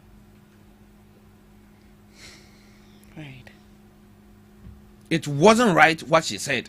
Her apology wasn't even sincere. Yeah. Her apology wasn't sincere. Even say it all. So she should come back and apologize no, again. Nobody needs her apology. Now we know she's dumb and ignorant. We know that. So who needs your apology? What bon I made your apology yet? Eh? Semeti we na man who say you are empty, hollow human being. Oh, apologize to me. I'm the bed. What will I use the apology for? You see, they be me too nipa for. Don't let your appearance describe who you are. The way you appear, say they will name city, no. Don't let it describe who you are. Let your words, your action, tell people who you are, not your appearance. Of makeup artist when you train and say, oh, I'm guy. Me a guy. Oh, don't do that. Now What should I do? Now she knows better. She knows better. Why? Apologies way or the by here, but the person who knows better. Oh no, but now she knows better. I believe we learn from our mistakes, so she will learn from this. And we are teaching her from her mistake. But you guys are very harsh. We have to teach her. She must learn. You are very harsh. Hey. No, if you exposes your ignorance, Ghanaians will come at you. I remember when a video was posted, someone mentioned a few moments later, we'll hear a few moments later. Her apologize. The thing is that who even posted that video? I think they posted it themselves. And the person who posted the video should be also apologizing for not knowing better. For not knowing said again the kind of no, probably the person is also seeking your opinion. What do you think? Seeking my opinion. Now we mean your opinion, Papa Ben and Minian Wadi. Even I also watch your opinion. Say we may bashing on your opinion. No, but assuming the video didn't come out, would you have something to say? Bashing. Zanka Obiak Yakan what to Zanka we mean wasting me energy. What I say? I would have conserved my energy. So people will learn to burn some fat. Me cry me too much. This is not the way to burn fat. Please go and register yourself at the gym. Me cry me so me conserve energy kakra wa ma me akasa sa we me wi na come dem na me ko pe banku di we ti me ntimi nkasa say ngo wi nkonom ti o because so me ana kenki na ma kwaje mommy fish ni bi oh. Right, let's move on. We make mistakes to learn, so she has learned her lesson. She has not learned. But I don't like how she is replying messages and comments on social media. You see, I feel she should even keep quiet. You see, that goes a long way to expose her even further. What did I say? You made a mistake. Whichever way, whether your apology was sincere or not, you've apologized. You have apologized. That ends the issue. But going to insult people, I even saw one of her posts last night when I was about to sleep, telling Israeli's wife that journalism is not sexually transmitted. Sense. So sense is not transferred through the microphone or cameras. I mean, in your camera, and about 3. I said drop mic. Yeah, near Oh, gee. But after all those writings, people were actually pointing out the flaws in her grammar. So you see. So it's like, ain't way, you see, once our home be nipa here, when your attitude annoys people and you don't keep quiet and sit somewhere and you still want to be in people's faces, you see, it will expose a lot. They will expose a lot of things about you, even to make you look worse than you already are. You are waiting for another writer. So only it would have been sensible that after the apology, whoever attacked her or whatever, she should keep quiet. Yes, I'm speaking hazard this morning. Ishuru means keep quiet. Okay. It's room. Keep quiet. I'm sure the next comment will come for you. The way you're bashing her here. But going ahead to say the things she's saying goes a long way to expose her. Now people will go looking into your past. Who are you? Oh, Where they'll do you pull come out from? her throwback videos and pictures. Of course. Say it to her. Of course. Ebeba. Ndi ngo traso boko nke boano. I show speed you are being nadi wa marketing gun or selling gun. And one part that she didn't even avert her mind to is that the guy said her mother has Ghanaian ties. Yeah. Read Okujato straight again. If you have it, read it. No, I don't have it. He said that pursuant to earlier conversation and further checks. So they did their check. Of course. Before they issued the passport. It wasn't like he just came, stream, and then they gave him a passport. But looking at how the lady spoke, it actually made it look as if she has more sense than the foreigner. She should apply for Okujato's job. She should apply for Okujato's job. Or got some makeup near the end of the day for foreign affairs. Yeah. You speaking about her makeup, so allow her to. Me say ne my mobile. Be me no makeup. What out to me the painty entire nine. Let's move on. So this is from Napo. I was in cabinet for 7.5 years.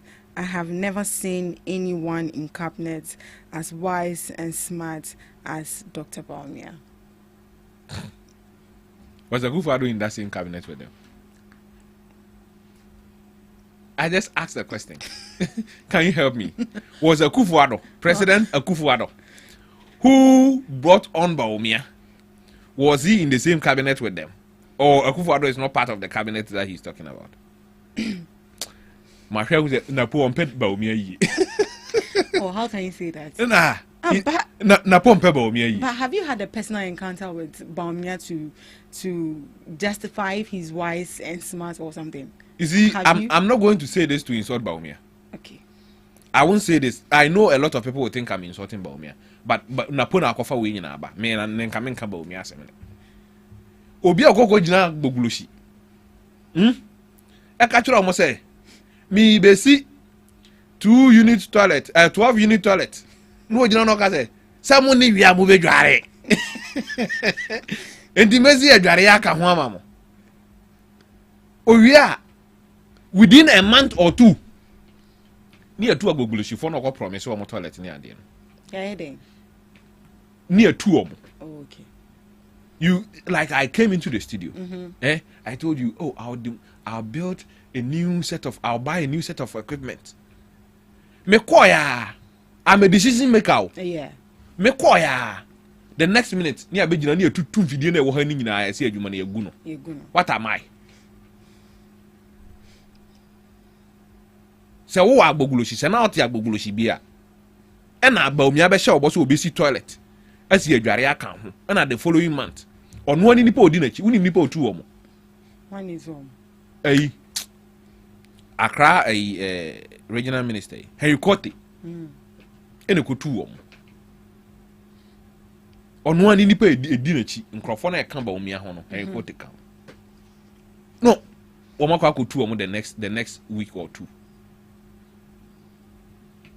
If somebody turns around, if you are living in Agbogloshi, and somebody turns around to come and tell you such person is sensible, the most sensible person he has seen, would you even credit the MPP a party with sense again? Would you? Bawumia is a Muslim. Yeah. Under him, people couldn't pay to go to Hajj. People couldn't pay to go to Hajj. But today he is promising Christian Israel pilgrimage. When he knows very well that the Christians as religion in Israel is just a little over 15% of the population of Israel. Then Bawumia comes and tells us that Bawumia is the most sensible person he has seen. Then I'm afraid Napo that won't recognize sense when he sees it. If you cause this sense, my friend Napo won't recognize sense when he sees it. You see, it's about time politicians Politicians should start to talk about what they will do, what they can do, what they want to do, than the personal praise and personal attacks. It exposes them. Sabi Ghana for Jimmy Force out. Ghanaians are not foolish. Ghanaians are very discerning. So if you say something, we can analyze and understand it. Say, Napoko Jina Hono say, oh, Baumia Ba, obey say, or the Nkabomba party num, and a branch executive obey Musay, no be Musea, and no pay then and care discuss it. A dear baden and care discuss it. Kebe discuss the policies are Baumia Diaba, and now obey I just want the beba. But instead of going on our kind, you said, Yansan would trim no, unims unim. And this all cause will be in Yansan, may measure and near my wire trim. Oh, no. So Now, that is how you are going to assess the person. Yes, to come and then either confirm or rebut your assertion. And your case will be in Yansan a relative. Obi a onim Yansan ma on then obetime will be Jimmy Fortune. So you fair on your campaign. Ebi Baumia na also onim Yansan why ya ade mo je akọ onim Yansan no. Wakoya ade bi obabi mo kaza akọ Jimmy. What you say? And you ko gina obi anim. Na ko ka kire say nipa na ohun Baumia sabe me nka so Jimmy fool. I'm not saying Baumia is a fool. But sabe obi a ohun Baumia so Jimmy for na ko gina nanim ka say onim Yansan. Do you think it will convince the person to vote for Baumia? To vote for Baumia. No. Exactly. And nothing I make her say. Napono ompe Baumia yi. That's his vice. But Oceans can be more quiet Chroma no. But if it were you, would you go and be saying bad things about No, I would have said good things. But I wouldn't have given an opportunity for people to now analyze the person I'm supporting. His person. What does it? As in his personality. His personality. Right. Come in, yes, I didn't. But me baby or kwabia born you man osa. I just want thing you ma just obesa. But me I just want thing you obesa. Mr. Dubig. Yes. Na me boa. But me campaign na oye. I just want thing you. And crack the phone speaker could you now born you ma phone could you now born you ma but me the besa. Don't do that. What have I done? And then okra make. But me dancing videos are more than the videos he talked about the economy. Talked about policies. Oh, Kasambo internet so coffee. I don't just say anything. Oh. I just don't say anything. Say me better hana make kasa, huh? Minim baby I make answer na kwa kusi. So yeah, my mainland answer. But sometimes I feel you over exaggerated. I don't ever exaggerate anything. The nipa oye campaign so per president tadi. Ni e internet so asa wudi no hono do so che ensama oba obeka o ensa nema oba obeya amagana for na me ka se enyo wotenyom bia obesa bone be na maka e no kre yeah 2024 wa hu bi hemfa no ko ya amonyom amanansa hemfa no ko campaign a say campaign ba omia ba ha ne de ya amonyom amanansa hu bi platform bia ba omia janso bi osai and NBA dancer kada MPP for dance God Lord no. Did you hear the latest one? No. About the poll that Global Info Analytics they conducted. Well, pass on you. There's a JHS certificate to the highest educational qualification. Well, pass on you.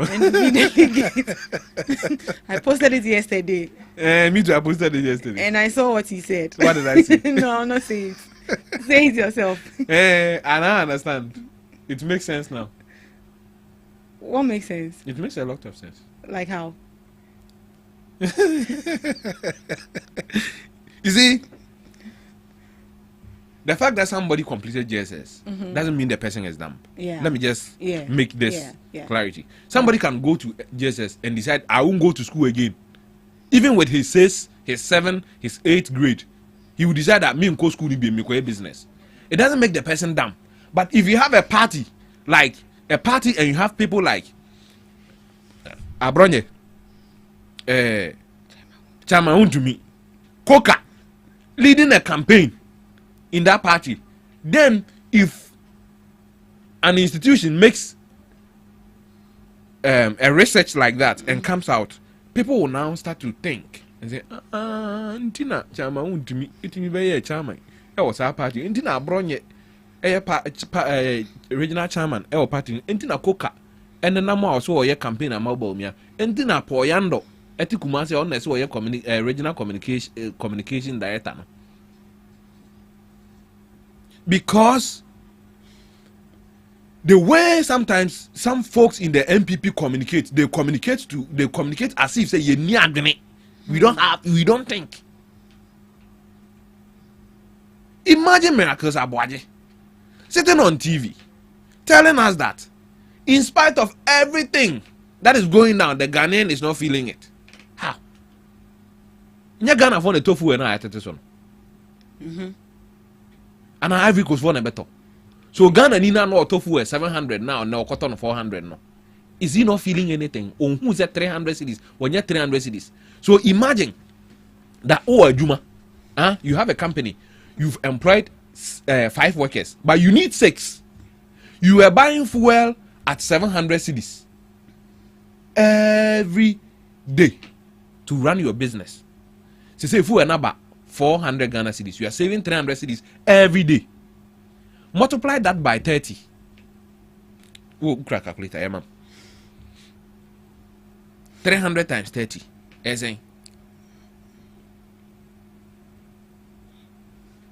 9,000. 9,000. How many more people will you employ? Based on how much you pay them. You pay every worker of yours 1,000 cedis. You employ 9 more people. 9 more people. People who are sitting at home, 9 people who didn't have jobs will now have jobs. And Miracles Abuaji says that Ghana for Philly. Now we pull way better. I mean, Kasebe, why be you say Ghana for Jimmy? Right. Because all Miracles Abuaji, you should have this poll. So you trust this poll? Yes, MPP should have this analysis done, lying down. They should know the educational background of no, not candidates, of their people, their core supporters. Okay, the delegates. Yes, it will formulate how they even do things in their party. What I say? And even how to communicate. Of course. And this woman needs our data. We know be a data. We Nancy have your marking system. One thing in the press conference. He said a lot of things. On also say a near my year cost was high, well, Mia and a year na NDC did home. Who cry after your market or what TV so Eka say the economy is stable because the government is not spending. But Mia and TV no catch a government and said they shouldn't spend. Did Baumia tell the government not to spend? Who cry what TV so say I'm kind of saying artificial. The economic gains are artificial. Cosmetic. And it will crumble soon. What na a TV so kai. Uwe ya also young credit is our cosmetology no. Enfama Baumia. Who does that? Right. Who does that? Yeah. MPP before they lack direction. That's their problem. We need direction. Sabi as a giant Womuni here so for me, my can't.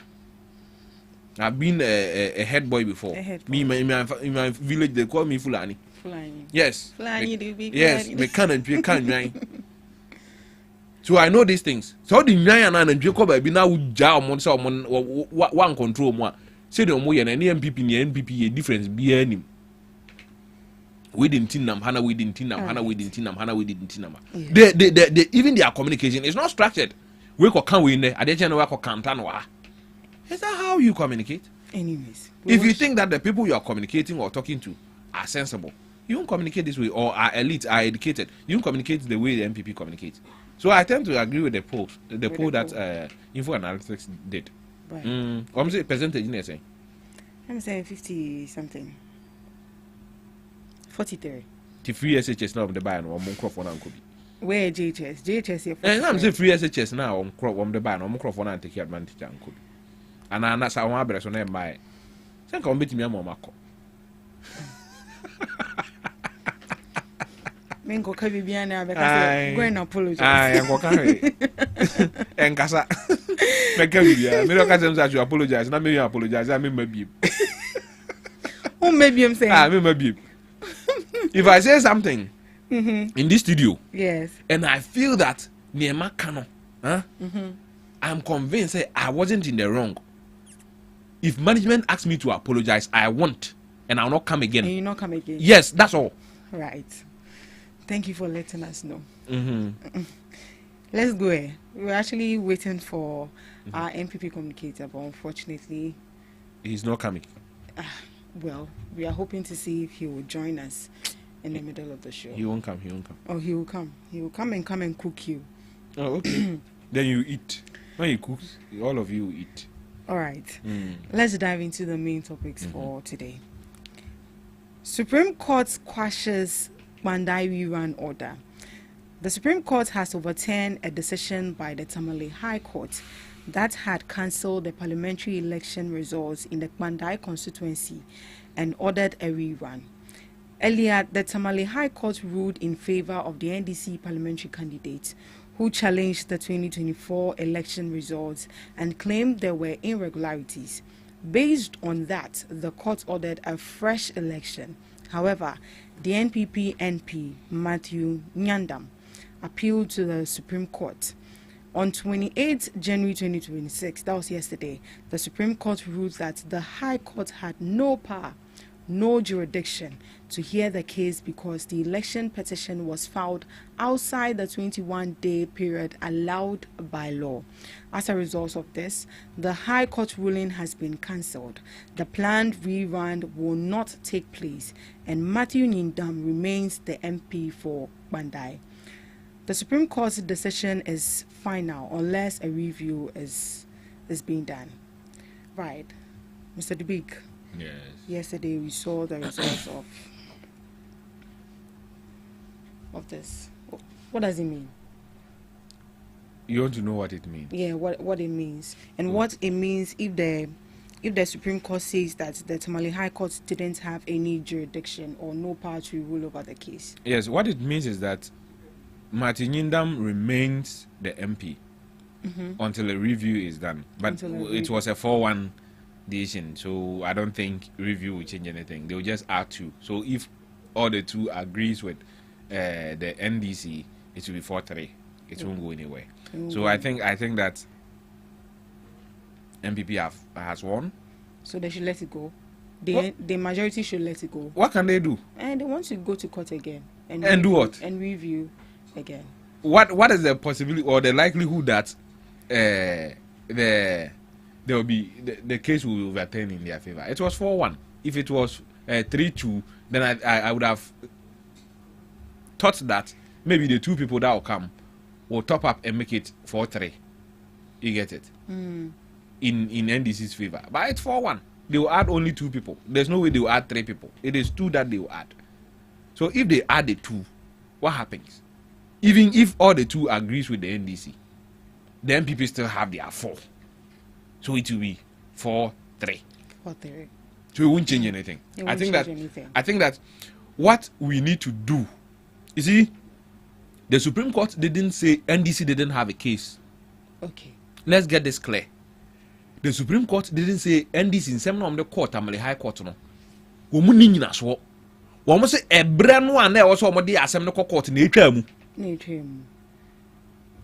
The Supreme Court didn't delve into the substantive matter at the Tamale High Court. What NDC must do as a party is that they should take the High Court ruling and make decisions that will prevent that from happening again. Because there are polling stations. There's no polling station in Ghana extra 750 and 780. But in Bandai, they recorded polling stations with 1,200, 1,400. Right. So there were irregularities. And Emrana say ye kokan abanoa fre interested parties no wo contest ye no wo agent no mra na kan abano wo manim. Did that happen? No, it didn't. No, it didn't happen. It didn't. And when they cross-examined the returning officer in Pandai constituency, he got it completely messed up in court. You can find the court transcript and read it. It's on the internet. You find it. He messed the entire thing up. So what NDC must do is find legal ways to reform the EC. Because it is a day when presidential elections next year. Yes. Nke e dia papa na beba Ghana. Canvas and Pam Magana. And they must reform the EC. That is where my bone of contention is. The EC must be reformed. And penifone always in one pam omunina no fa foforo.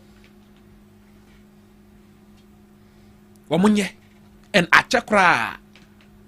Last year, last year, but this year, mensa name and microphone, but they are still there. Thinking about how to go into the district assembly elections. One find the powerful, then the powerful on the district assembly elections now, and find your rehearsals towards 2028.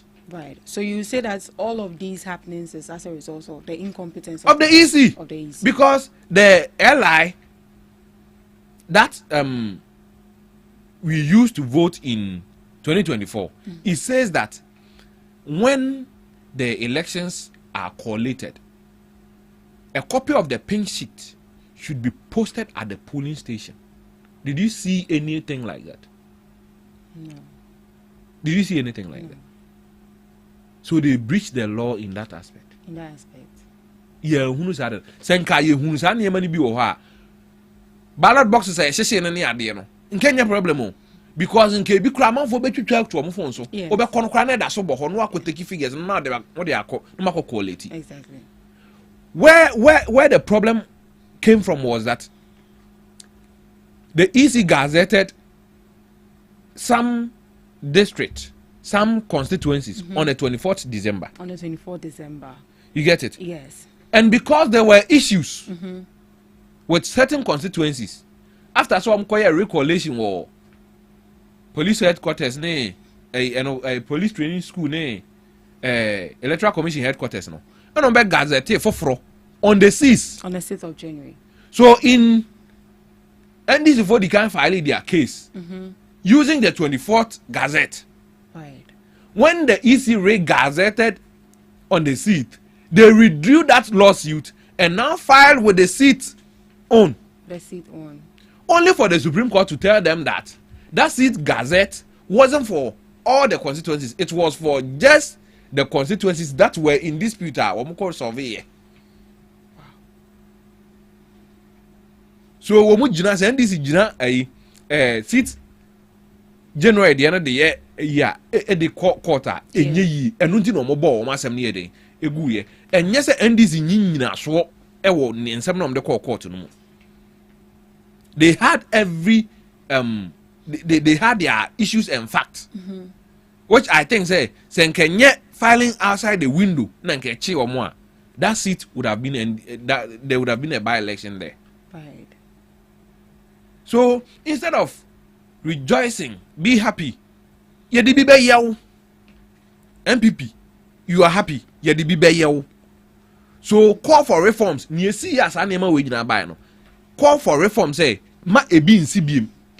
And today I heard Afenyo Makin praising the court. The Supreme Court. Yes. All the way on. A comma no there. Supreme Court they've upheld democracy. That is some of the words he used in his press conference. Right. Recently you were saying say Chief Justice thank you to. Thank you to no okono. Uni baby oko a Ghana Police Service headquarters and oko Parliament. Afenyo Makin talks like he's not a lawyer. Afenyo Makin, he talks as if he's not a lawyer who helps in the administration of justice.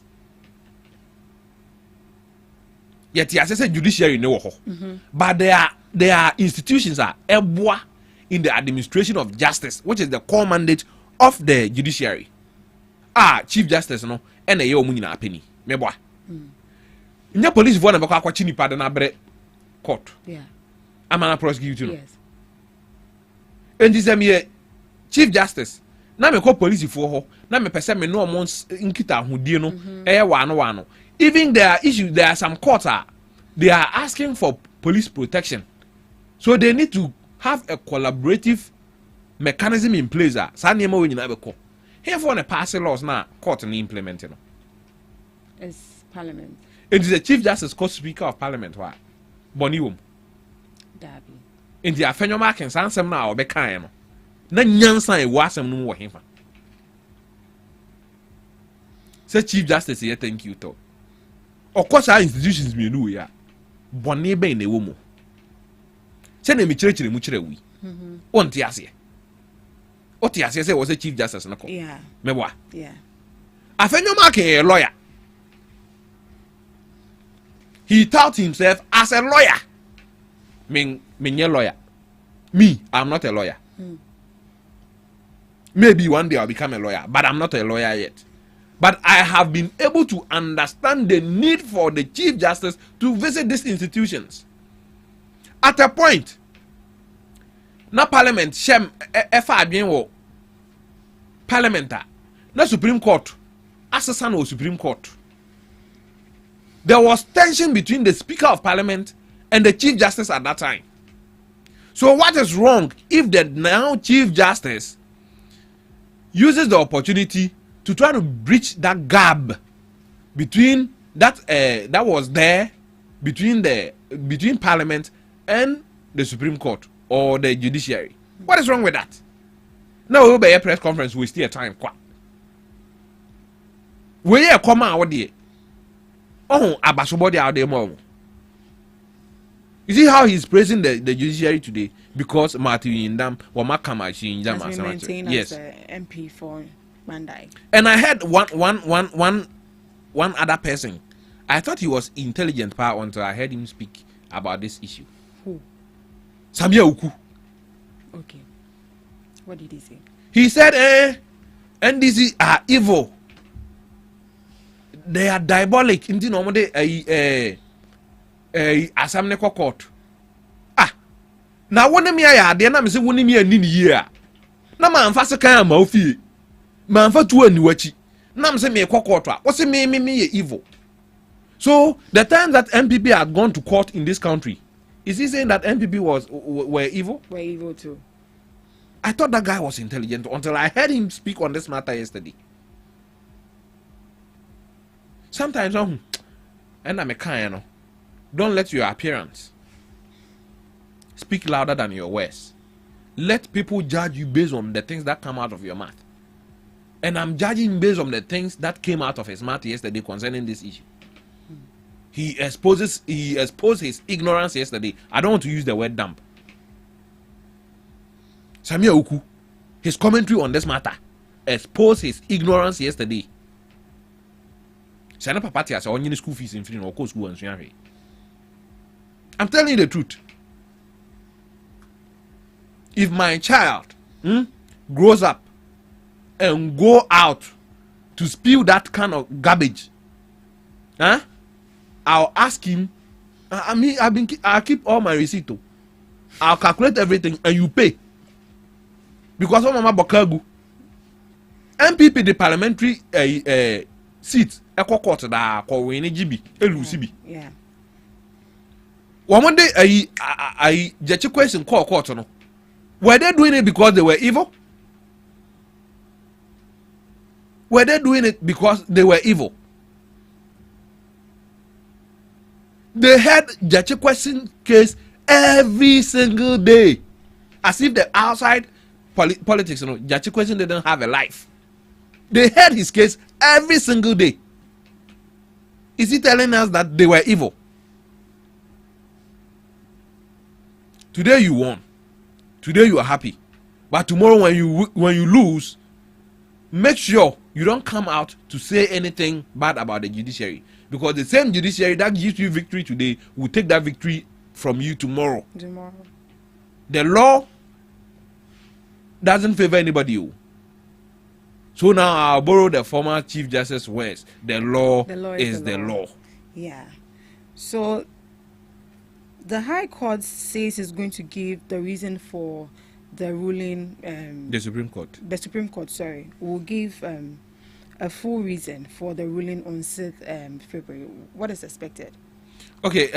Well, what they gave in court yesterday was a summary judgment. Okay, a summary judgment. Yes. So now they will go write their opinion. Sometimes they will just delegate one amongst the people who were in majority to write the reasons why they feel that is how it ought to be. Or sometimes everybody will write their opinion. Every panel member will write their opinion and why they agree with the MPP. And the one who dissented, who is, I think, I don't want to make a mistake. I cannot recollect his name. The one who dissented will also write the reason why he dissented. Right. So it will come out. I entreat everybody to read it. If you are a student of law, you should read it. If you have interest in law, you should read it and understand how certain decisions came by. You understand? Right. So that is what is to be expected. So can the majority send a review before this actually comes out? No. They'll have to wait and study the judgment. Sometimes you might think that, oh, make a review. But after you read the judgment, they will make some legal argument in the judgment that it will even draw your attention to certain things that you never averted your mind to. So you say, oh, okay, no correct. Say they are made for. Right. I want to ask a question. I don't know if it's outside this or why do you always have odd numbers when it comes to the courts? You have like 5 judges. You have like 7, 9. Why is it intentional? It is intentional. It's intentional. It is intentional. Right. If they have 6, it can be 3-3. It can be 3-3. That means you have to sit on the issue again. What happens? The law doesn't make provisions say you be cancel no be a dibem. No be a dibem. Right. Someone must lose and someone must win. Okay. Someone's argument must make sense and one's argument shouldn't. Okay. So that's why it is always odd numbers, so that we don't have a case that it splits and you're boxing. It makes sense. It makes sense. Right. So what is the impact of this particular ruling on future petitions? Because right now we have 2 gazetted dates. We have one from the NDC and also one from the NPP. No, it is not one from the NDC and one from the NPP. But the NDC went with a gazette. NPP went with another. They are all EC's gazettes. From now going, from today onwards, what we must tell the EC is that don't gazette anything if all the collated results are not in. Right. That's why I'm saying that instead of NPP jubilating, they should now come together with NDC. NDC in government too. Yes. NPP cannot go and then formulate policies for the EC. They should now come together with the NDC and say that this time we won, but we don't want a repeat of this thing again, because tomorrow it might be us. It might be you. So they should come together after reading the judgment. They should take the judgment from the High Court in Tamale, put all together, come together with NDC people, and make reforms that will prevent this from happening again. In 2020 elections, how many times did the EC declare the results?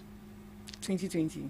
In 2020, the one that NDC took to court, they declared it like 12 times. 12. They changed figures like 12 times.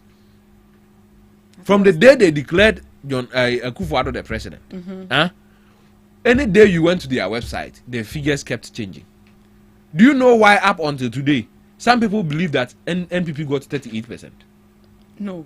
Because at the time they were declaring the results on their official website, it was 38%. It was 38. For NPP. But now it's 41. Yes, because there are some constituencies hadn't arrived yet. Okay. So if it hasn't arrived, why then publish it? That's the issue. So in all of this, can the majority sue the EC for the irregularities? No, they can't. Why? There's no law that prevents them from gazetting on the days that they choose. So now what they can do is that there should be a law that tells them when to gazette after the elections. Parliamentarians, echo parliament, they become MPs. Parliamentarian MP elects becomes MPs on the 7th. So instead of rushing to gazette some on the 24th and gazette all of them on the seat, the day before they are sworn in. What do I say? Right. So on that day, if there are some still outstanding, we know say these ones are still outstanding. But if that is not done, because these issues were not raised at the High Court. This out of time filing thing were not raised at the High Court. Why were they not raised? It was only raised after MPP lost.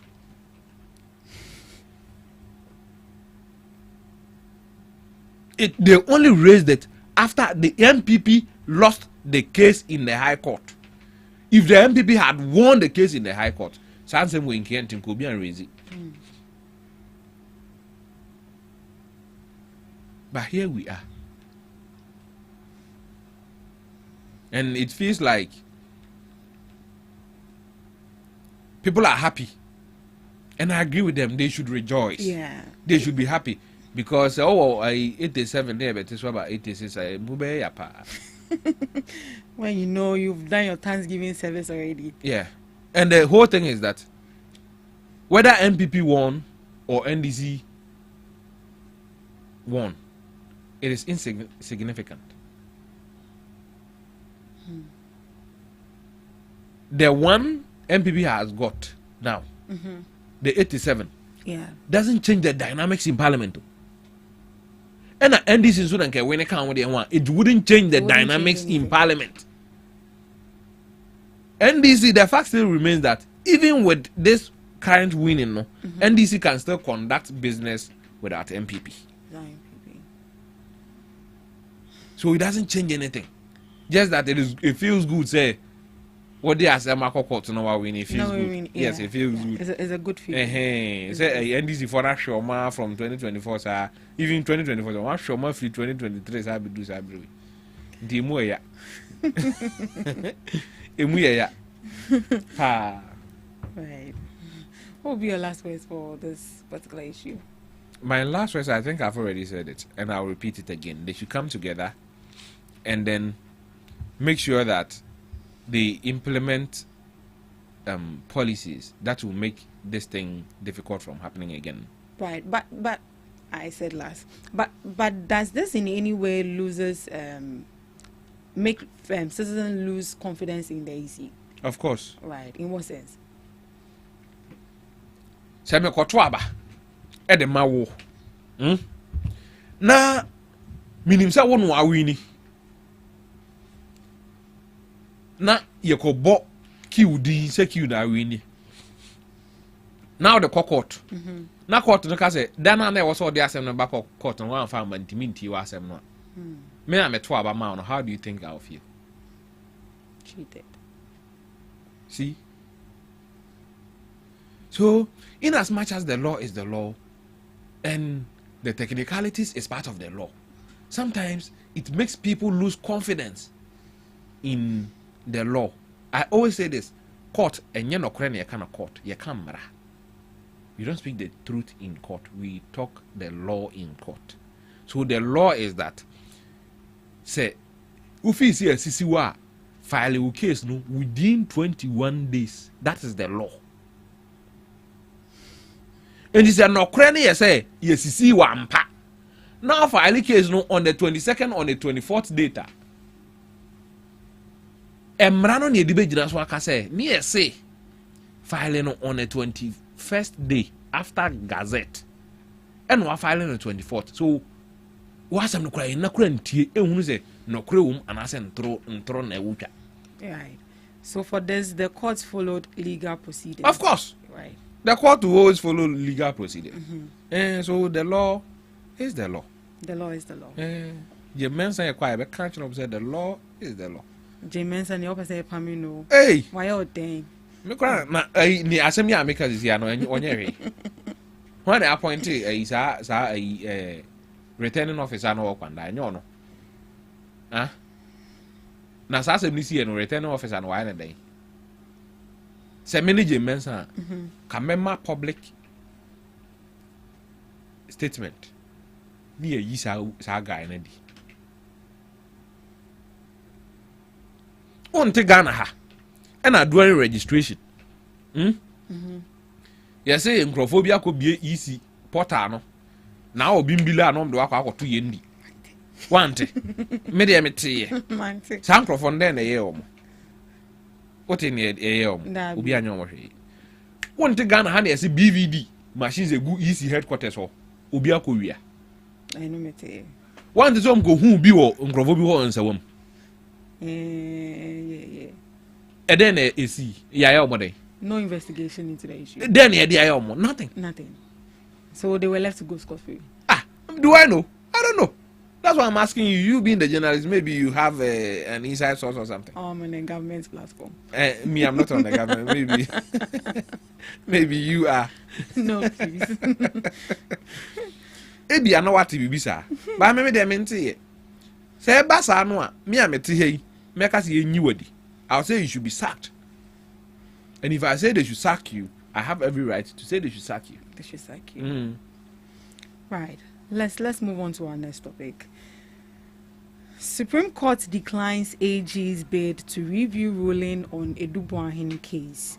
The Supreme Court has refused a request by the Attorney General to review its earlier decision in the criminal case involving former National Signals Bureau boss Kwabna Edubuahin and his wife.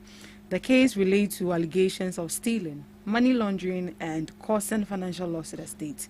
Earlier, the Supreme Court ruled on how evidence should be disclosed in a trial, stating that the prosecutors are only required to disclose materials that are materials they actually possess and intend to rely on, not every document that may be considered relevant. The Attorney General asked the court to review that decision, arguing that it could limit access to important evidence and affect fair trial rights. The Supreme Court, by a 6-1 majority, rejected the request and chose to stand by its original ruling. The court said it will later issue a detailed written explanation for its decision. Your kind not see. That means yes. Okay, I mean sure.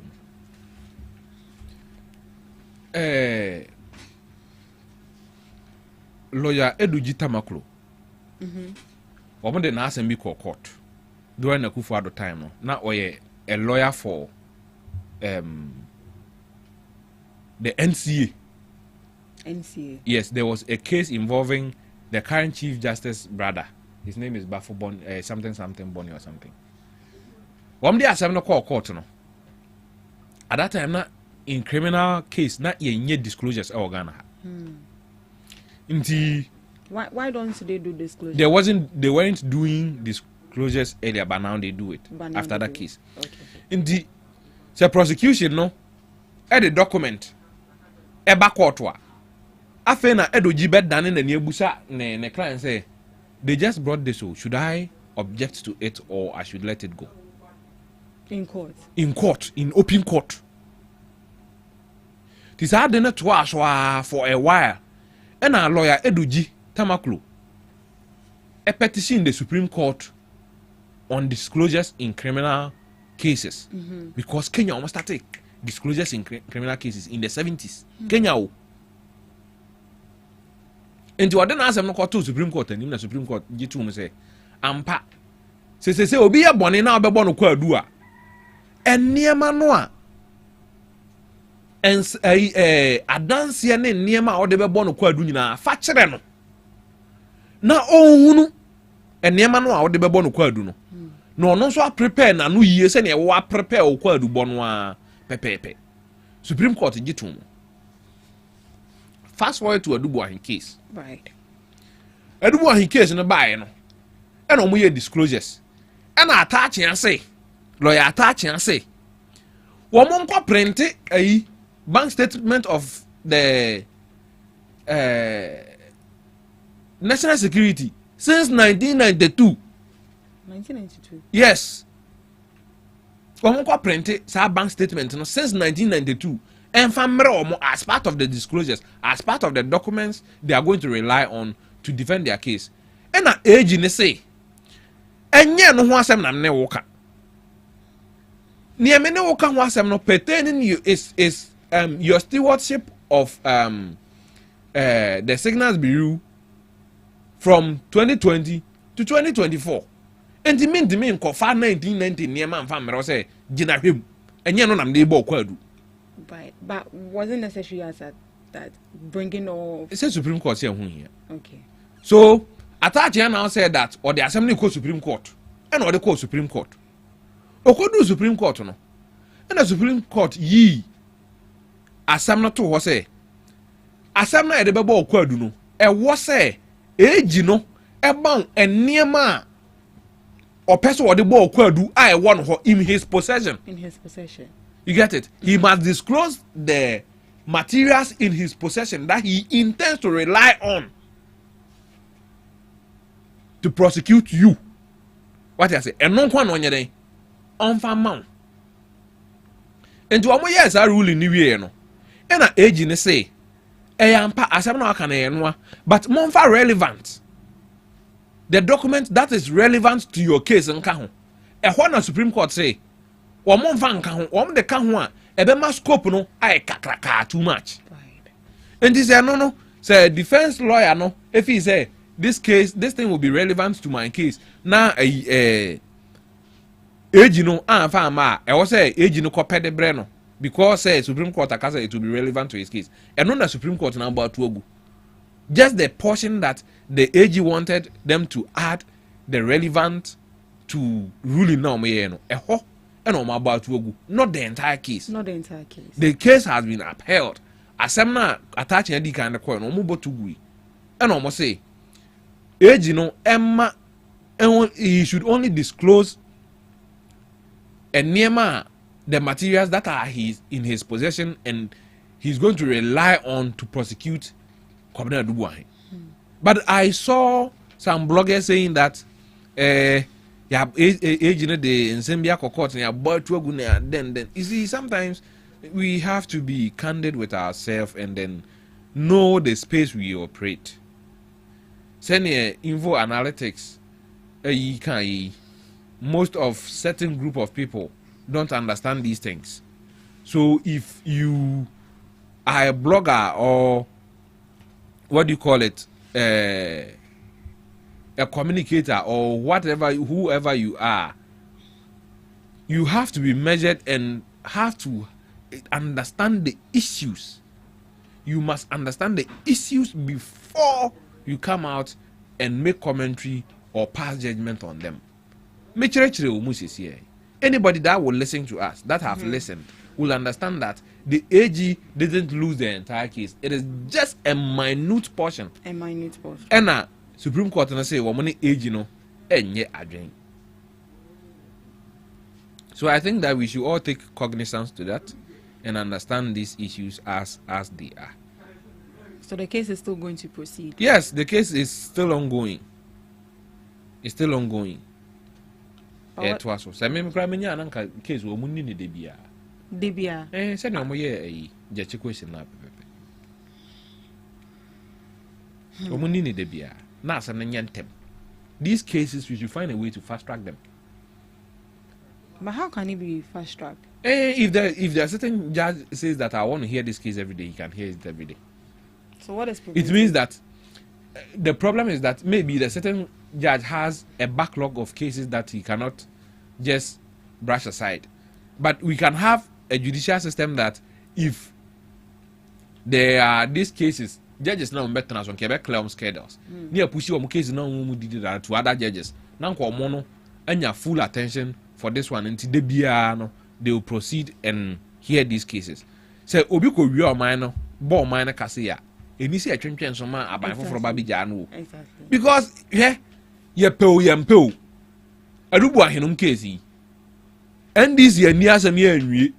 Am ye hu bebi ekosi a MPP ba wo megya no. What you say? While the case is still in court, those they can file a nolly policy. The AG, the law doesn't say the AG should give you explanation before you go file the nolly policy. It doesn't allow. No. It is his discretion. You can just decide that the case will mean to us. Based on what grounds? Based on the ground that we're in a party nipa. He doesn't have to. He's not supposed to explain that to you. The law doesn't say he should explain anything. The law just gives him the discretionary power to prosecute cases. So the cases that he feels that I'm not interested, he can say I'm not interested. But is that not doing the country more harm than good? And do they care? And nobody is supposed to hold these people accountable. Can you hold them accountable? With what? Go and hold them accountable. A demonstration. And no cry. It won't yield to anything. One thing is the Kaka say, yeah, pass it. We will pass it. We will pass it. Whether they like it or not, we will pass it. Didn't they pass it? They passed it. So what can you do? So what we have to advocate for is that these cases are heard timely. What do you say? You need to show now. Ko dancer woman, ko demo, ko dancer woman. So now better no fear to fee. Now what all? Say me krano. Say asemi say dame so. I prefer say be dini de bia. Mo hu say me di for. Ye de me ko tuma na say eja me. Because if you are now yem of course. What next? What next? Me bekonza omo, di bekonza omni. Oh, to papa ti na turn preko. So hun. Ba mu dini ten ma. Me konza omni ni say ma wo ma wie 2 weeks, wo ma di ma asem na wie 3 weeks, wo ma di ma asem na wie 1 month, wo ma di ma asem na me konza omni. What I say? Oh, after 1 month no, oh my nyanko metifie. And no be ba na ma ofufu. But looking at how this case is going, do you believe that this man will be prosecuted at all? Which man? Edubuahine. They are prosecuting him. Oh. Come. They are prosecuting him. Whether he will be convicted or not is the prerogative of the court. I cannot say.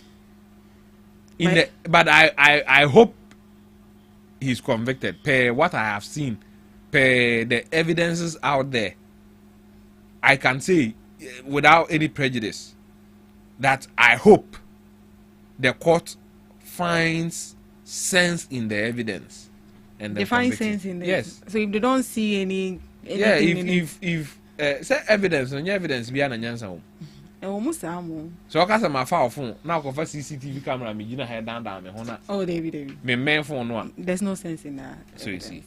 So I think the AG should try as much as possible and do everything within the law to get us the conviction that we need. Because in here, that conviction we here by the yard and a gift to our idea.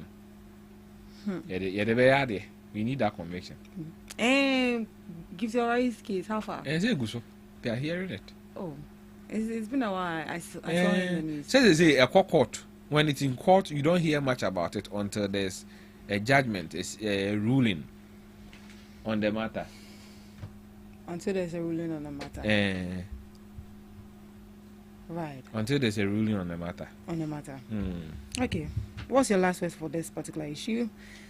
Well, as I already said,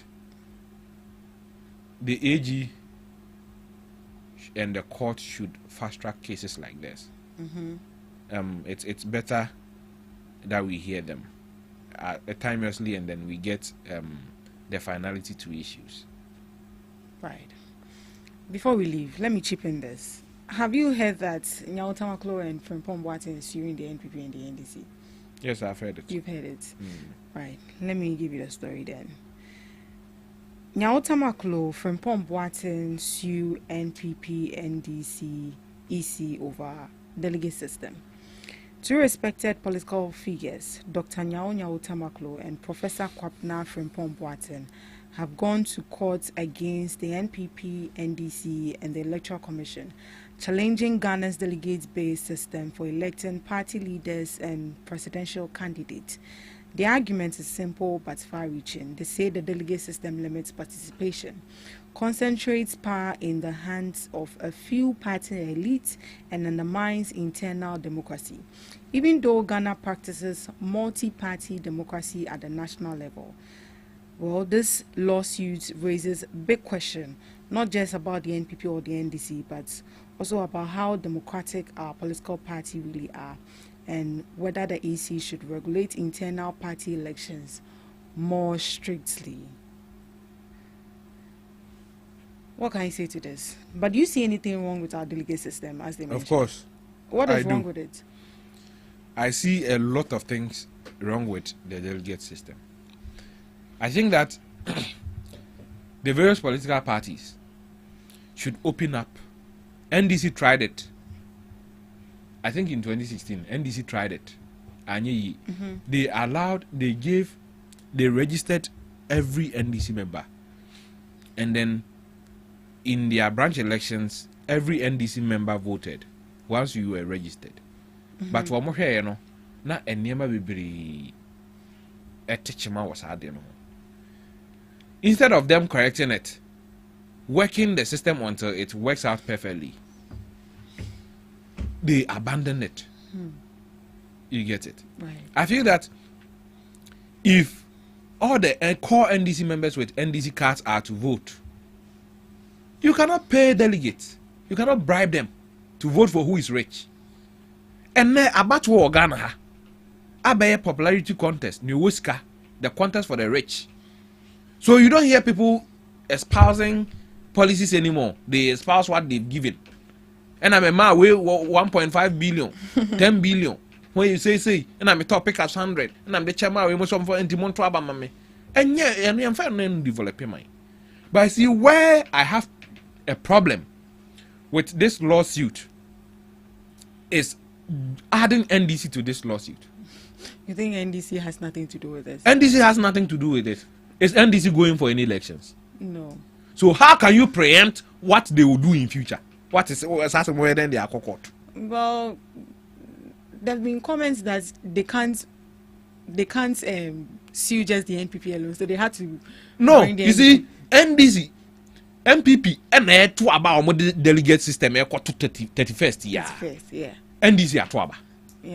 But what was their strategy? Me say, you see, the thing is that they are core NPP people. These two people are NPP people. Founding members of so they don't want to see themselves to be the saboteurs of the NPP. You get it. So it's a strategy. And NDC count. And also they kill you case, no. If NDC goes to court, all they have to argue is that we are not conducting any election based on this delicate system. So we don't have any business being here. Yes, we've done it in the past. But they are not bringing us for the past things. They are bringing us for something that we are going to do. What do I say? The law doesn't preempt what somebody is going to do. The law deals with what has been done. What has been done. Or what is being done. What I am going to do has not occurred yet. Unless it is threat to physical harm. You get it? When I say to physically harm you, when I say I will slap you, you can take me. I've not slapped you yet, though. But the threat alone is enough for you to take me to court because it is a threat of physical harm. If I say I'll kill you, that is physical harm. But if I say, oh, say, Minya, fraud boy is here, you may be, I may you. And I say, I'm not him and I say, I go over fraud boy. Can you take me to court because I look like a fraud boy? No. I can't take it. Can you take me to court because you think tomorrow I'll become a fraud boy? Of course not. So you see what they are doing. They've taken NDC to court because they think NDC will do a delegate system just like the NPP. But they still have the NPP in court. So they can deal with They it. should have no. They've joined. The suit is joined. No, it's joined. So it's not like one for MPP and court. Sorry. Right, it's fine. One for MPP and court on a different case. No, the MPP and court on a different case. he joined them together. So me boy say me na go. NDC make his claim we are. Say NTV ko separate NDC or what they are some good bomb them. But MPP is guilty of that. No, unless the court give leave for you to amend your petition and take some of the plaintiff out. But that can be possible. And take some of the that can be possible. So but why didn't they do that from the outset? They didn't want to look like they are against the party. Come on, whatever you do, it will be like that. Whatever they do, that's how it's going to look like. So I feel that this case, if they don't amend how they intend to do the case, they might have a case, but on a technicality. They will throw them out. But because you cannot preempt, look at my face and say, this guy will one day become a fraud boy. I'm taking him to court. This guy will one day become an armed robber. I'm taking him to court for them to jail him even before he becomes an armed robber. You get it? Yeah. It doesn't work that way. It doesn't work that way. Or maybe besides they've listened, because these people are founding members of their party. They've spoken to them, they don't want to listen. This is it top down? Yeah. This top down approach. Yeah. I know that is what they are trying to stop. Yes. So if you not listen to us, then you are taking it to court. Maybe that's why they had to. But they should have. You see, then they should have done it just with the MPP. That's where the problem is. Would you also say that they are not bold enough? You see, they are not bold. Okay? If they had taken only the MPP to court, and the court had ruled in favor of them, that decision wouldn't have been binding on the MPP alone. It would have been binding on all political parties going forward. All political parties going forward. At the NDC and MPP go on a political party. CPP I'm on yes our delegate system nabi. It didn't do man for CPP for anka ho. I didn't do man for PNC for anka ho. I didn't do man for Kriadon anka ho. I didn't do man for Guma anka ho. I didn't do man for PPP anka ho. Kriadon the party no one na uba party no ho. Ghana na oboni di. The party no. And say me name the party no. What is it? I'm not say. Do a man yana sa nom de kofafa kona say ya. O masem nka no kure wom kakra. A se be nsem na o mo kan bi to asomu. Ba bi am de kofafa ya nti se NDC kokot no mu no o masem kan. Ahwe asem ni na be bo atu ogu. They should be bold. They should be bold. They should be bold and go for just the NPP. And let's see. But just in case it happens that way, would it affect the upcoming primaries? Of course it will. It will? Yes. They will call them to halt it? Yes. The court can put an injunction on it. And once the court injuncts it, even you know that, sir, delegate here court be. I think say by March, I say February somewhere no. Na omo mandate wu. So if the court injuncts it, na case no traveler ko pim after March. Top down approach in Juma. Okay. They will have to go vote for, because at that time they won't have executive anyway. Yeah. They have to go vote for the executive before the executive will now come and then elect their flag bearer. So I think that is what they want to do. Yeah, that is what they want to do. But they should do it properly. No, properly. So please. And I saw Masam Nede, looking at how you are saying. We have a comment on YouTube. This is from Kojo. I feel your heart. Thank you. Who is Kojo? Why do you know Kojo? Well, I think he knows me. Kojo 3N. I think Kojo knows me because I think that he monitors our show and then he usually comments. Oh, really? But I don't know him. If he knows me, he should just let me know. He should let me know that he knows me and tells me, and he should tell me how he knows me, and then. Right. He said he likes your house, so show him the way. He should come to me. He should come to you. Now me not be the way. You now be the way. Me not be the way. Everything that I wear is made by us. Who are the us? I and the TMP. TMP. Yes. But what do you do there? Me. Me nam chucha tire no mapam. Whoa. It's okay. One pam we are me so na me cotton. Me na me e friend say. Market banana. Kantamanto boys na omu kura nema no kwan ho obi wa on say wokoto ade o kanta utim ko no bi gina boy kwan no ope bag na ope bag bebre wa bra na mfa ko me na me ye mom. Yo, yate. And you are who here be our bar, na me medoko. Right. Yate. Sana me yano. Mr. Dubik. Yes. Yeah, pon. NPP guy no wamba. Minim so show ah. There be on through. Ebi ohun. Men gaso through. Oh, when you were flying, so easy. Ebi awanya ka kila gutoba. Share.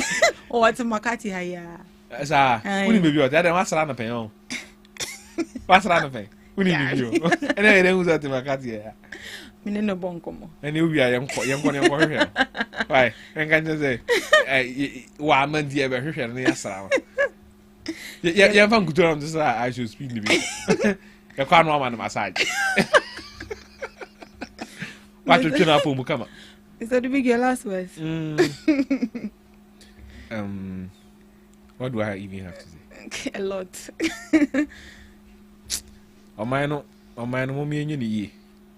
That would be my last words. Let's build the country well. Let's build the country well. Yes, let's build a country that we be proud of. Our great grandchildren will be proud of the works that we did, dragging the country from the ashes to where it is. And everybody will be a there. Our forefathers did theirs. It is our time now to do ours. And then let's make an impact. I know that we cannot do everything at this time, but if we do our best and put the nation first, it will be easier for the next generation to carry on from here. So that's what I'm going to say. I do this just because I love this country. I mean, I've never been a fan of semi kwa bruchi. I don't like that. Yeah. So there are people who are just like me too. So let's all come together and make the country a better place. A better place. Say ni ebeya unya prostate cancer krana obiti me ahwe ho ya de o hanya fe na obekọ America ma eyes for akọchichichi odi akọchichichi be bia. Ghana mu e na hospital papa o ha.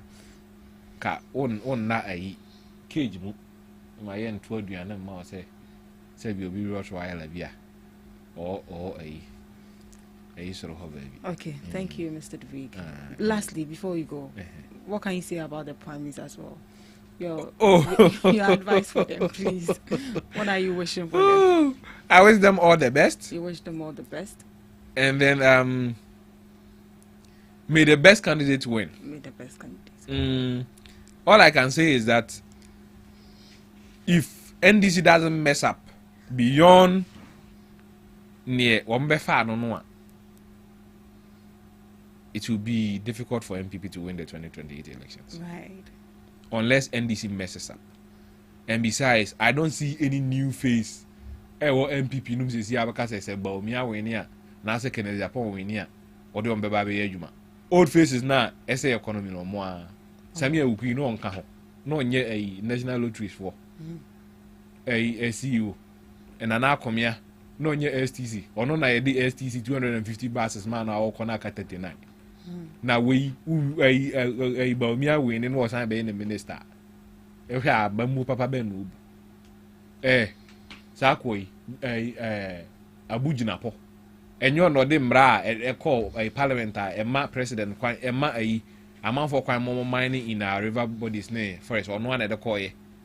In the way or ba then papa the for ben whatever.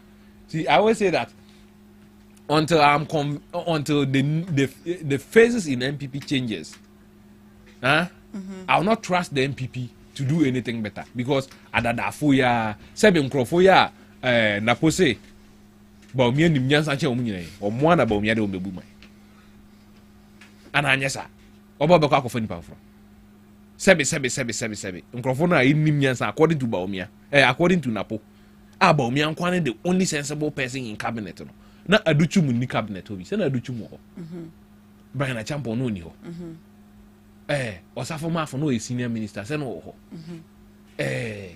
why Kenofuriata no a finance minister no ho nso we no nyina achi na pose ba omi na nim nyansa na nipa ba akopɛ nyansa ni ba akopɛ bu man yeyi oman se de hye nyansa ni ba akopɛ nsa na wa nyansa fo asabi o nyansa na de yepɛ ana o nyansa na boro no so ene na mu man na so o man no enye yi o Omubu man, and untia na MP Ghana yes and ye na under them no because na nyansa ni ba ko pe na wo mu. Ono ane ba umia. Mr. Dubik, it's like you have a personal beef. It's like you have a personal I don't have beef. anything personal against Baumia. I pray you meet him very soon. Me? Yeah, you mentioned he's your relative. Yeah. No, not relative per se. We are all from the north. His grandfather, his father was my grandfather's friend, and they used to meet. At that time, I wasn't probably born. My father told me the stories. All right. But he will meet you one day. Yes, maybe one day. Right. Thank you so much, Mr. Dubik. Thank you for joining us on the Ghana Talks Breakfast Show. This is where we draw the curtains. We'll meet same time tomorrow. Do have a lovely day.